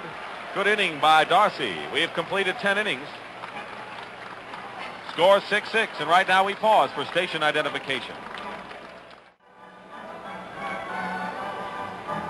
Well, it'll be Pete Rose, Ken Griffey, and Joe Morgan. What can you say? Who can you point to in this game? You just can put all the names on the wall, throw a dart, and where it lands, you got yourself a hero. As you look at the scorecard, I tell you, Nolan against Tiant were the starters, and then it's Nolan, Norman, Billingham, Carroll, Bourbon, Eastwick, McEnany, and Darcy. Tiant went 7 innings, gave up the 6 runs. But here we are, all tied up. Drago against Rose. Should the Red Sox win it, we'll be right back here tomorrow night, 8 o'clock Eastern time.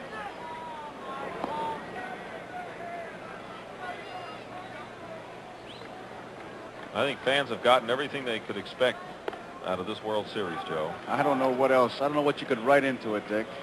We've seen dramatic pitching, Louis Tiant. We've seen a very popular, dramatic figure on the mound, entertaining the fans. We've seen Cincinnati's power. We've seen good defense. We've seen chances being taken on the base paths by both clubs. Fine defensive play. Close games. You've had the heroes come through, the guys you expected, and you had guys come through that, well, just unsung but good ball players. And here we go. 11th inning. The ball just popped out of Fisk's glove. I think he took something off his fastball. It's ball 1. Rose. There's the man, Griffey. Big triple in the 5th inning. Rose has 2 base hits tonight. Fouls it back. Fastball. 1 ball, 1 strike.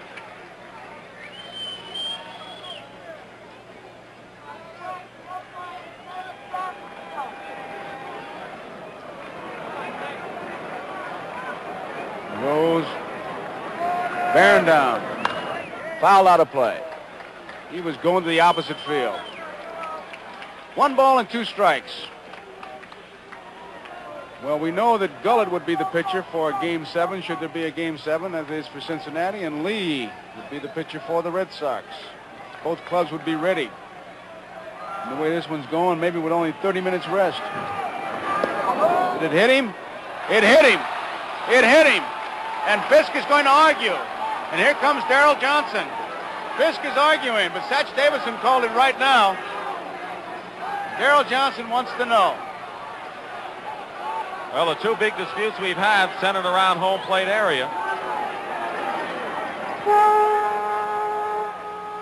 Well, Satch Davidson called it right away, and he was right on top of the play, and Darrell Johnson's arguing.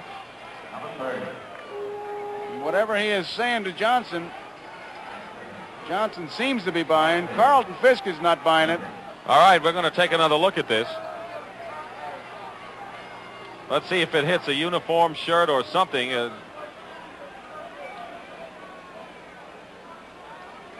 it must have been the shirt. If it hit the shirt, it hit one of those strings that was dangling. I couldn't see it, I'll tell you the truth. We didn't see any change of direction of that ball at all as it went past him. In any event, Rose is on. He's on. Here is Griffey.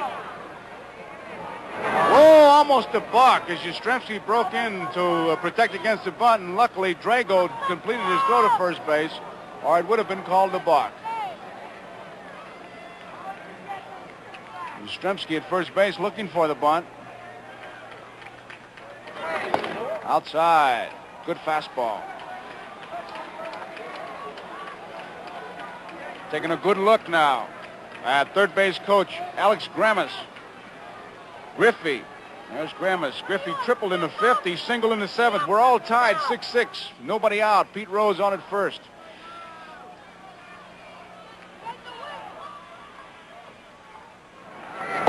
High. Ball two. 2 balls and no strikes. Once again, Griffey takes a look. Managers have been known to switch when that batter gets ahead. 2 balls and no strikes. Potatoes infielders hate to see that. Come charging in, have a big guy swing that bat, boy. That's no man's land. Bunted in front of the plate. Fisk is going to go to second. The throw is in time. Fine throw by Carlton Fisk. Gets Pete Rose, who is head first sliding into second. A lot of people have talked about 2 of the fine catches in baseball in this series. We've seen Johnny Bench's arm. Take a look at Carlton Fisk. A bullet to second and a big play, getting the lead runner, Pete Rose. Carlton Fisk, unanimous Rookie of the Year in the American League in 1972. It's an example of his arm, huh? He picked that ball up with the bare hand, which is always a tough play. Set himself and threw a strike to Burleson in time to get Pete Rose. So there's 1 away. Here is Joe Morgan, 5 for 22. He singled and scored in the 7th inning. Griffey, good speed, is on at first base. Drago will be checking him. And there he is.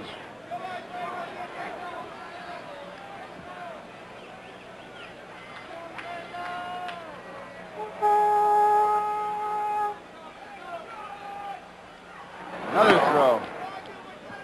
Griffey, another one of the Cincinnati Reds base runners who has the green light.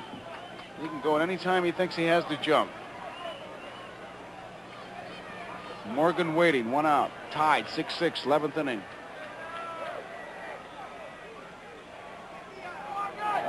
Outside. Ball 1. Morgan. He gives the coach plenty of chances to go through signs, which is a good idea. If nothing else, he wants to know if Griffey is running, if he's got the green light, if he's got the no steal sign on. Some managers will give you a don't steal.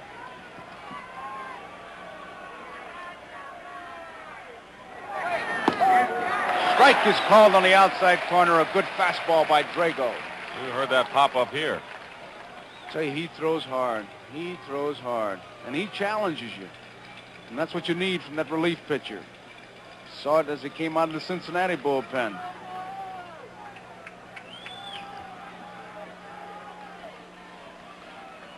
That's Griffey. A split screen. We get to watch him. And there's a quick throw, but almost threw it away. Now Morgan wants to talk to Grammas. He wants to make sure. It could be any number of things. It could be a play on, and it could also be the other side of the coin where he says to Grammas, look, flash a sign to tell him to stay there, put a rope on him and tie him to the bag because I want to hit, and it's just distracting me. Hitters have been known to do that. And it could be that he wants to know, is he going to run? If he's going to run, I'd like to know when, because it certainly wouldn't be a hit-or-take situation here with 1 ball and 1 strike.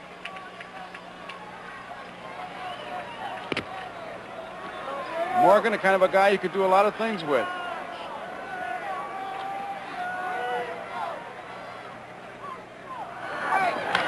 Well hit, right field, deep. Evans is going back near the wall, and oh, what a catch he made! What a catch by Dwight Evans, and it's a double play. Griffey didn't know what happened as Evans made a spectacular catch, and take a look at this. Dwight Evans went way back. He had no room to go anymore. Watch it. He knew where he was. One-handed catch. Crashes against the wall. Now his throw is off the mark by about 20 feet to the right of first base. Burleson covered the bag. The double play. Big play of the game. And now we go to the bottom of the 11th inning, still tied at 6-all. We've seen it all. Due up in the bottom of the 11th. There it is, the pinch hitter, Rick Miller, Denny Doyle, and Carl Yastrzemski. I tell you, this crowd, they just don't know which way to go. Every time you turn around, a spectacular play. We've had 2 double plays in this game. One of them by Foster in the clutch when he had to get Doyle at the plate or the game's over. And Evans in the clutch when he had to make the catch. Otherwise, Griffey with his speed would have scored. Not only that, but he got rid of that ball in a hurry. Even though it was off the mark, he got rid of it in a hurry.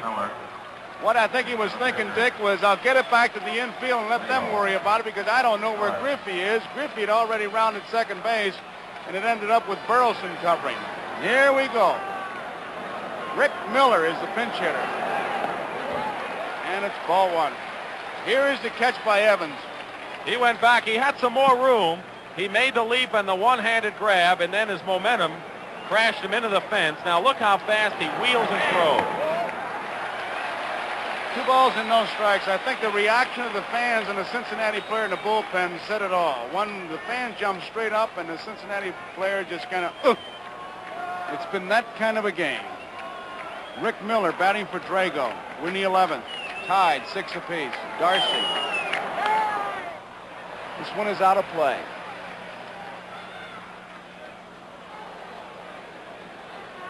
Tony Kubek left with a 6-3 score. Looked like Cincinnati might wrap it up. We were getting set for the celebration. Carbo hits a home run, and it's all tied up, and they've been shuttling back and forth. Left field, near the stands, Foster's going over, and Concepcion, nobody can get it. Say, if Miller can get on base, he is the best Red Sox base runner. And while he did not hit for average, did not really come up to the plate much this year, Joe, used mostly as a defensive replacement. When he has played, he has gotten some key clutch hits, especially against Baltimore. Remember a base hit late in the game or in extra innings that won it on the road. He was a smart ball player.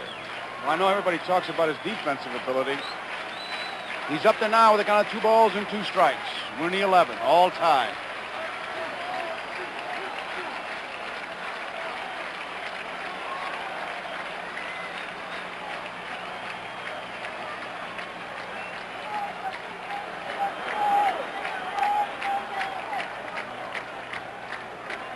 Rick Miller pinch hitting for Drago.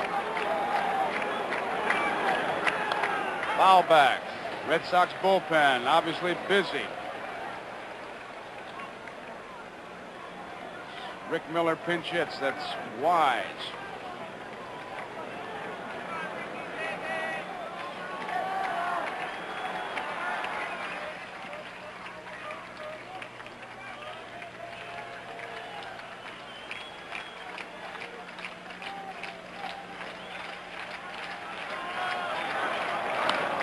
Left field, Foster is there.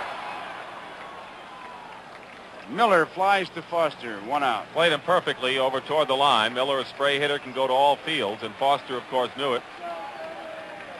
Here is Doyle now. Doyle has 1 base hit. That was a double. Double to right in the 3rd. It's amazing, Dick, when you see guys like Foster playing them perfectly like that, those scouts, how they can pinpoint the way fellas will hit certain pitches. Ball 1.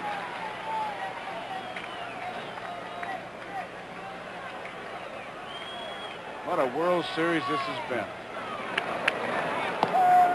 There's the strike. 1 ball, 1 strike, 1 out. Darrell Johnson. Red Sox manager checking it out. Fouled out of play.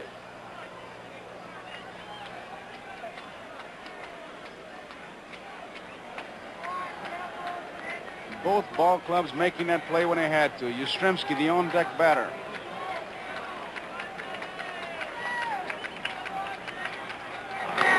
Bouncing ball, Concepcion. In time. So there are 2 away. Here is Yastrzemski.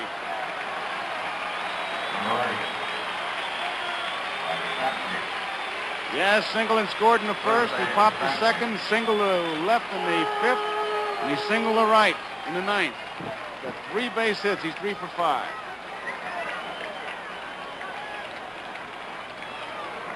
Darcy wants Perez to play back, guard that line. Strike is called. Morgan is about 4 steps in the outfield grass at second base. Everybody is deep. With 2 outs, they figure Diaz will try to go for 1. And he had a good cut at that one, boys. He's up there trying to get that extra base hit. 2 strikes, 2 outs, nobody on.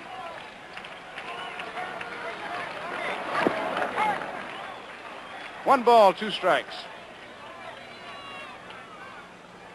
New baseball put into play by Satch Davidson.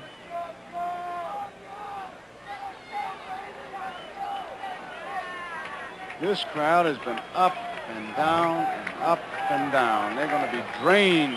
Nobody, obviously, has left the ballpark. The pitch to Concepcion, a bouncing ball. The throw, it's in time, so Yastrzemski is out. 3 up and 3 down. And we complete 11 innings. And we're tied at 6 apiece. Dick Stockton, what can you say? Well, you know, both managers are pulling out all the stops, and Rick Wise, who has not relieved in a game all season long, is coming in. He is the 4th Red Sox pitcher and the 12th pitcher to appear in this game, which is a new World Series record. The old mark, 11, twice previously, a 67 series between these Red Sox and St. Louis, and in 73, Oakland and the Mets. But a new record established, 12 pitchers in a game, as Rick Wise, who won 19 games, as you see, and lost 12, will be the 4th Red Sox pitcher. Louis Tiant worked 7 innings plus, gave up all 6 runs the Reds scored, and also gave up 11 hits. Moret pitched an inning. Drago pitched 3 very fine innings, gave up a hit and struck out a batter, was helped along, though, by Dwight Evans' game-saving catch, you might say. And now Rick Wise, who, as we said, did not relieve this year or last year, but did relieve once while pitching for the Cardinals in 73. There you see the quad shot, so pick the spot that you'd like to get an idea of which would be your favorite shot. I always like the one on the upper right-hand corner. Watch those pitchers' eyes. He's looking down again, and here he comes. Gives you that over-the-shoulder kind of peep look.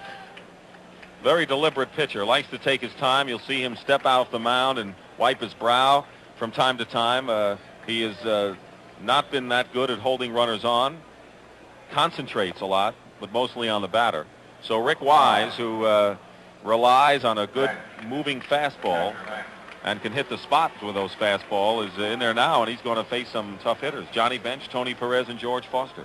Dick, his fist just has a short meeting. Looking at my scorecard, I think I could just go right down the line and find a hero among Carbo, Lynn, Evans, Foster, Geronimo, Griffey, Rose, Concepcion, Doyle, Yaz. You've named just about everybody. Fisk. That's the kind of game it's been. Johnny Bench has an RBI single back in the 5th inning. He is 1 for 5. Facing Rick Wise as we go to the top of the 12th inning of a 6-6 game. Fastball outside.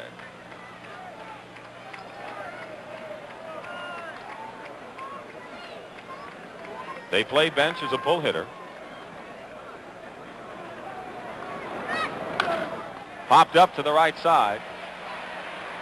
Fisk going after it, and Pudge makes the catch and sits down. Fisk has made some fine plays and some fine attempts. That is always a tougher play than it looks. It gets above the stands. Now, he's got that thing. He's got his sights on it. It looks like it's going in the stands, and now she starts to spin back and obviously loses his balance, and down he goes. But he was zeroed in on it. That's a tough play. I tell you, I appreciate it, I guess, more than most people because I could never make the play. That's why. If you can't do it, you appreciate somebody who can. Tony Perez has a single and 5 trips to the plate. Takes low for ball 1. When Wise has his good live fastball, you'll see the ball popping off of the bats and being popped up to the right side. And Wise near no-hitter this year. Had a no-hitter with 2 out in the 9th inning in Milwaukee. That's all we saw. Brewers were just popping it up to the right side. There's a called strike. 1-1. George Scott said the ball just exploded off of the bat as it came in there. Well, that was Rick Wise at his best.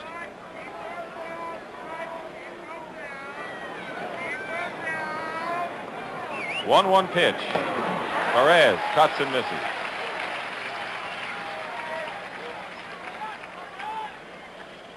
Carlton checking that mask, and you can see him kind of give it a yawn because that hit him flush, and when you get hit flush like that, you feel like 2 or 3 of your fillings have dropped out. It comes right off the bat, right into your mask. There's nothing you can do. Now watch it. Right into it.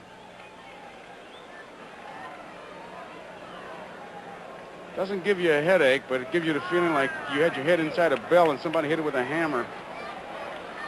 1-2 to Perez. 1 out in the 12th inning. 6-6 the score.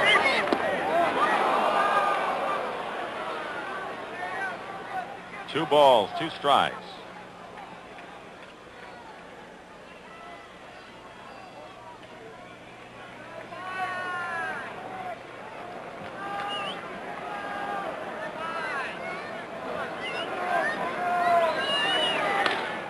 Bouncing ball, and that's into center field, a base hit. So Tony Perez has his 2nd hit of the game and the 13th hit for the Reds.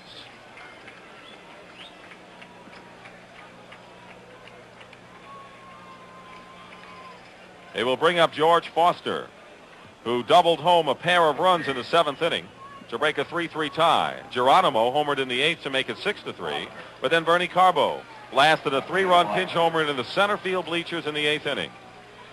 Both teams have had shots since then. The Red Sox had the bases loaded, nobody out in the 9th and did not score. And the Reds had a runner on, and Evans made a fine play, doubling off Griffey. We've had everything, as Joe has mentioned. 1 out.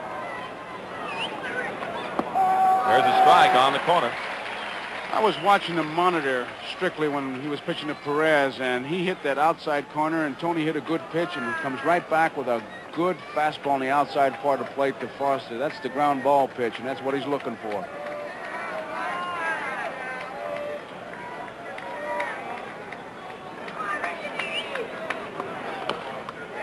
He fouls it off to the on-deck circle, and Wise is ahead of Foster, 2 strikes. And as you see, Rick does not like the ball he's been handed. Concepcion is the on-deck batter for Cincinnati. Well, in Game 2, the Reds got 2 in the 9th inning to win 3-2. In Game 3, in 10 innings, they won 6-5. Red Sox won Game 4 5-4. This is a 6-6 game.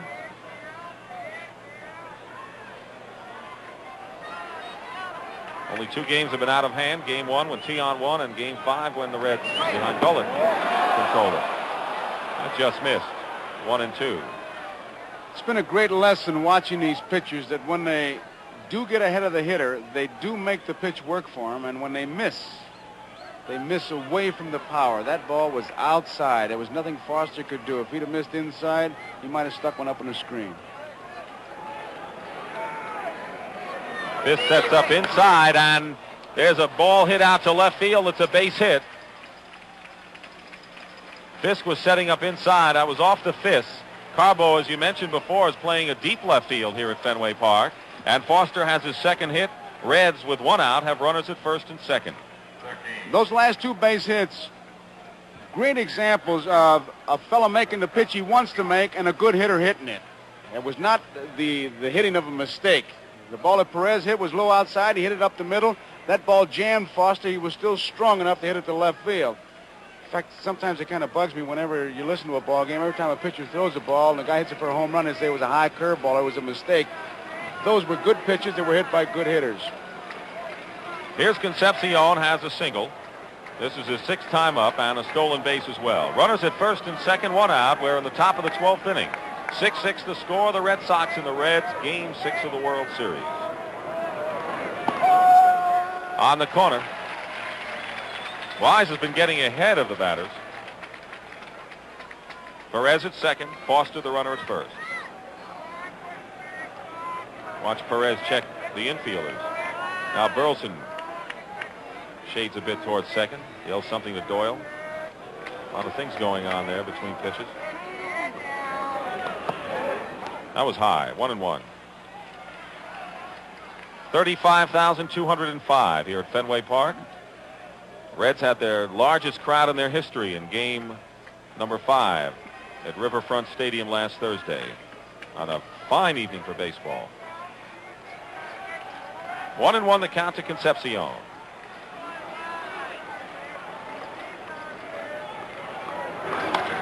Out to right field.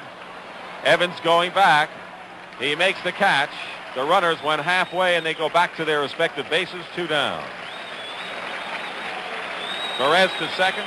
Foster to first. George Scherger, the coach there. And now we'll see Cesar Geronimo with 2 out and a conference at the mound. Burleson and Wise.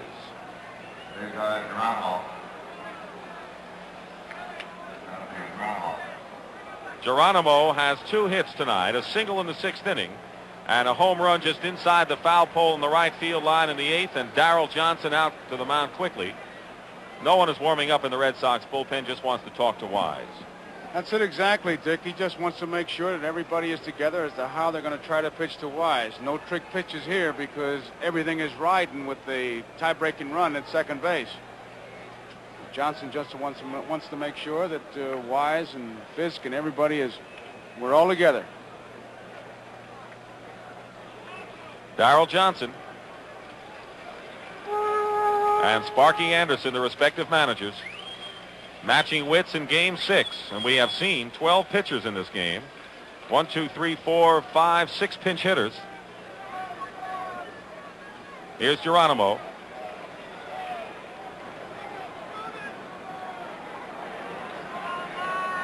Petrocelli is about even with the bag, maybe a step in. Rest of the infield playing back and shaded to the right against Geronimo. Ball 1. We do have activity in the Reds bullpen. As we said, the Red Sox bullpen is quiet. Clay Kirby, who has yet to see any action in the series, is heating up. All right, only Don Gullett and Kirby are the only pitchers remaining. Foul back on the screen. 1-1. Well, Sparky said he was going to use them all if need be. And he has done it. Looking ahead to the Red Sox 12th, it'll be Carlton Fisk, Fred Lynn, and Rico Petrocelli. Pat Darcy's done a fine job in relief.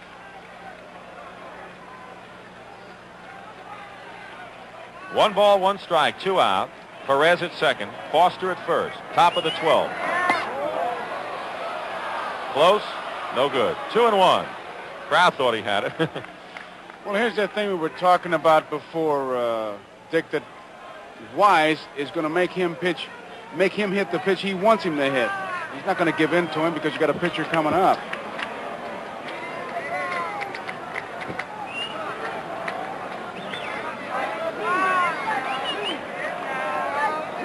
Here's the 2-1. Cuts and misses. That's a Rick Wise fastball at its best, and the count is 2-2. And he is spotting it well.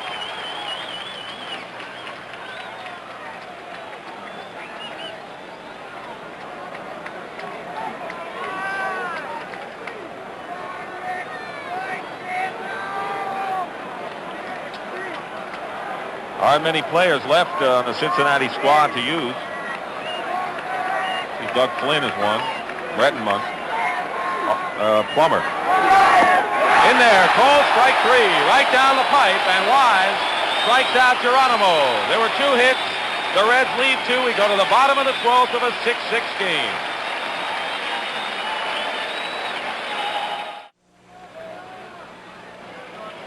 Bottom of the 12th inning. We had a 10-inning game in the 3rd series contest, and now we have a 12-inning contest. And it'll be Fisk, Lynn, and Petrocelli against Pat Darcy, who has been very impressive in 2 innings. He has set down 6 Red Sox hitters.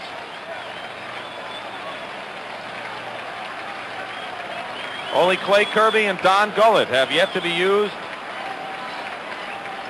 as far as Cincinnati pitching is concerned.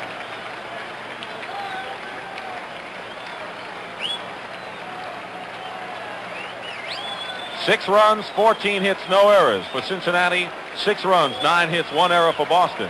And Fisk will lead it off, has a single and has walked twice. Has been on base 3 times. Actually was safe on a force play. Been retired once tonight on a bouncing ball to short in the 7th. Here's Fisk.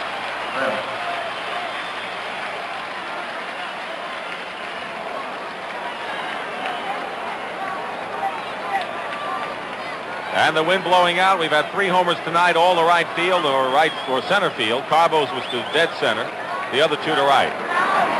There's a ball.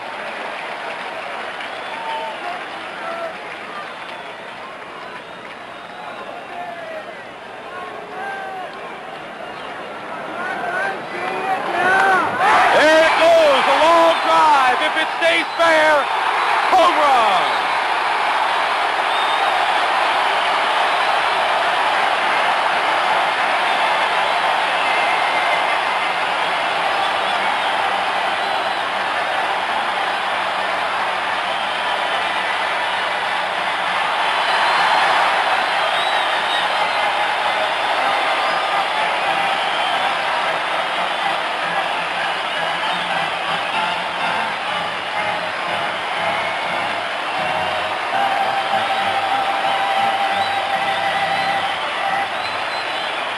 We will have a 7th game in this 1975 World Series.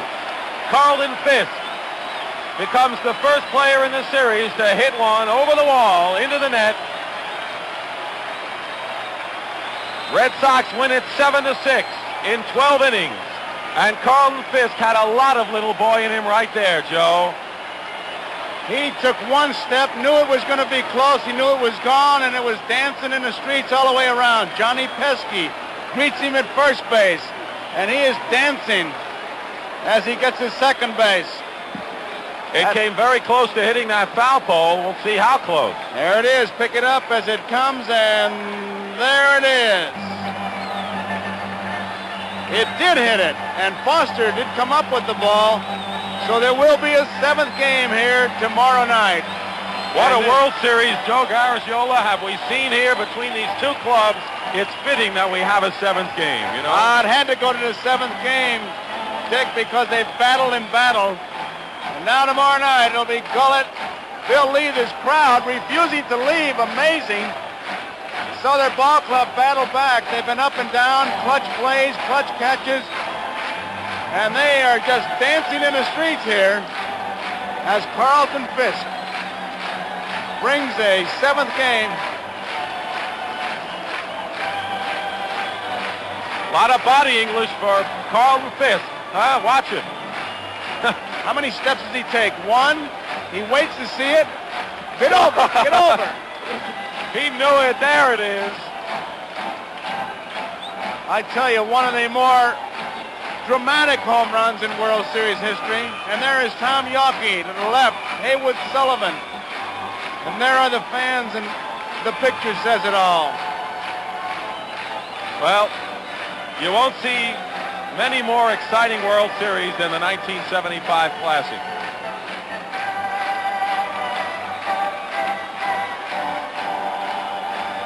All right now let's go down to the field.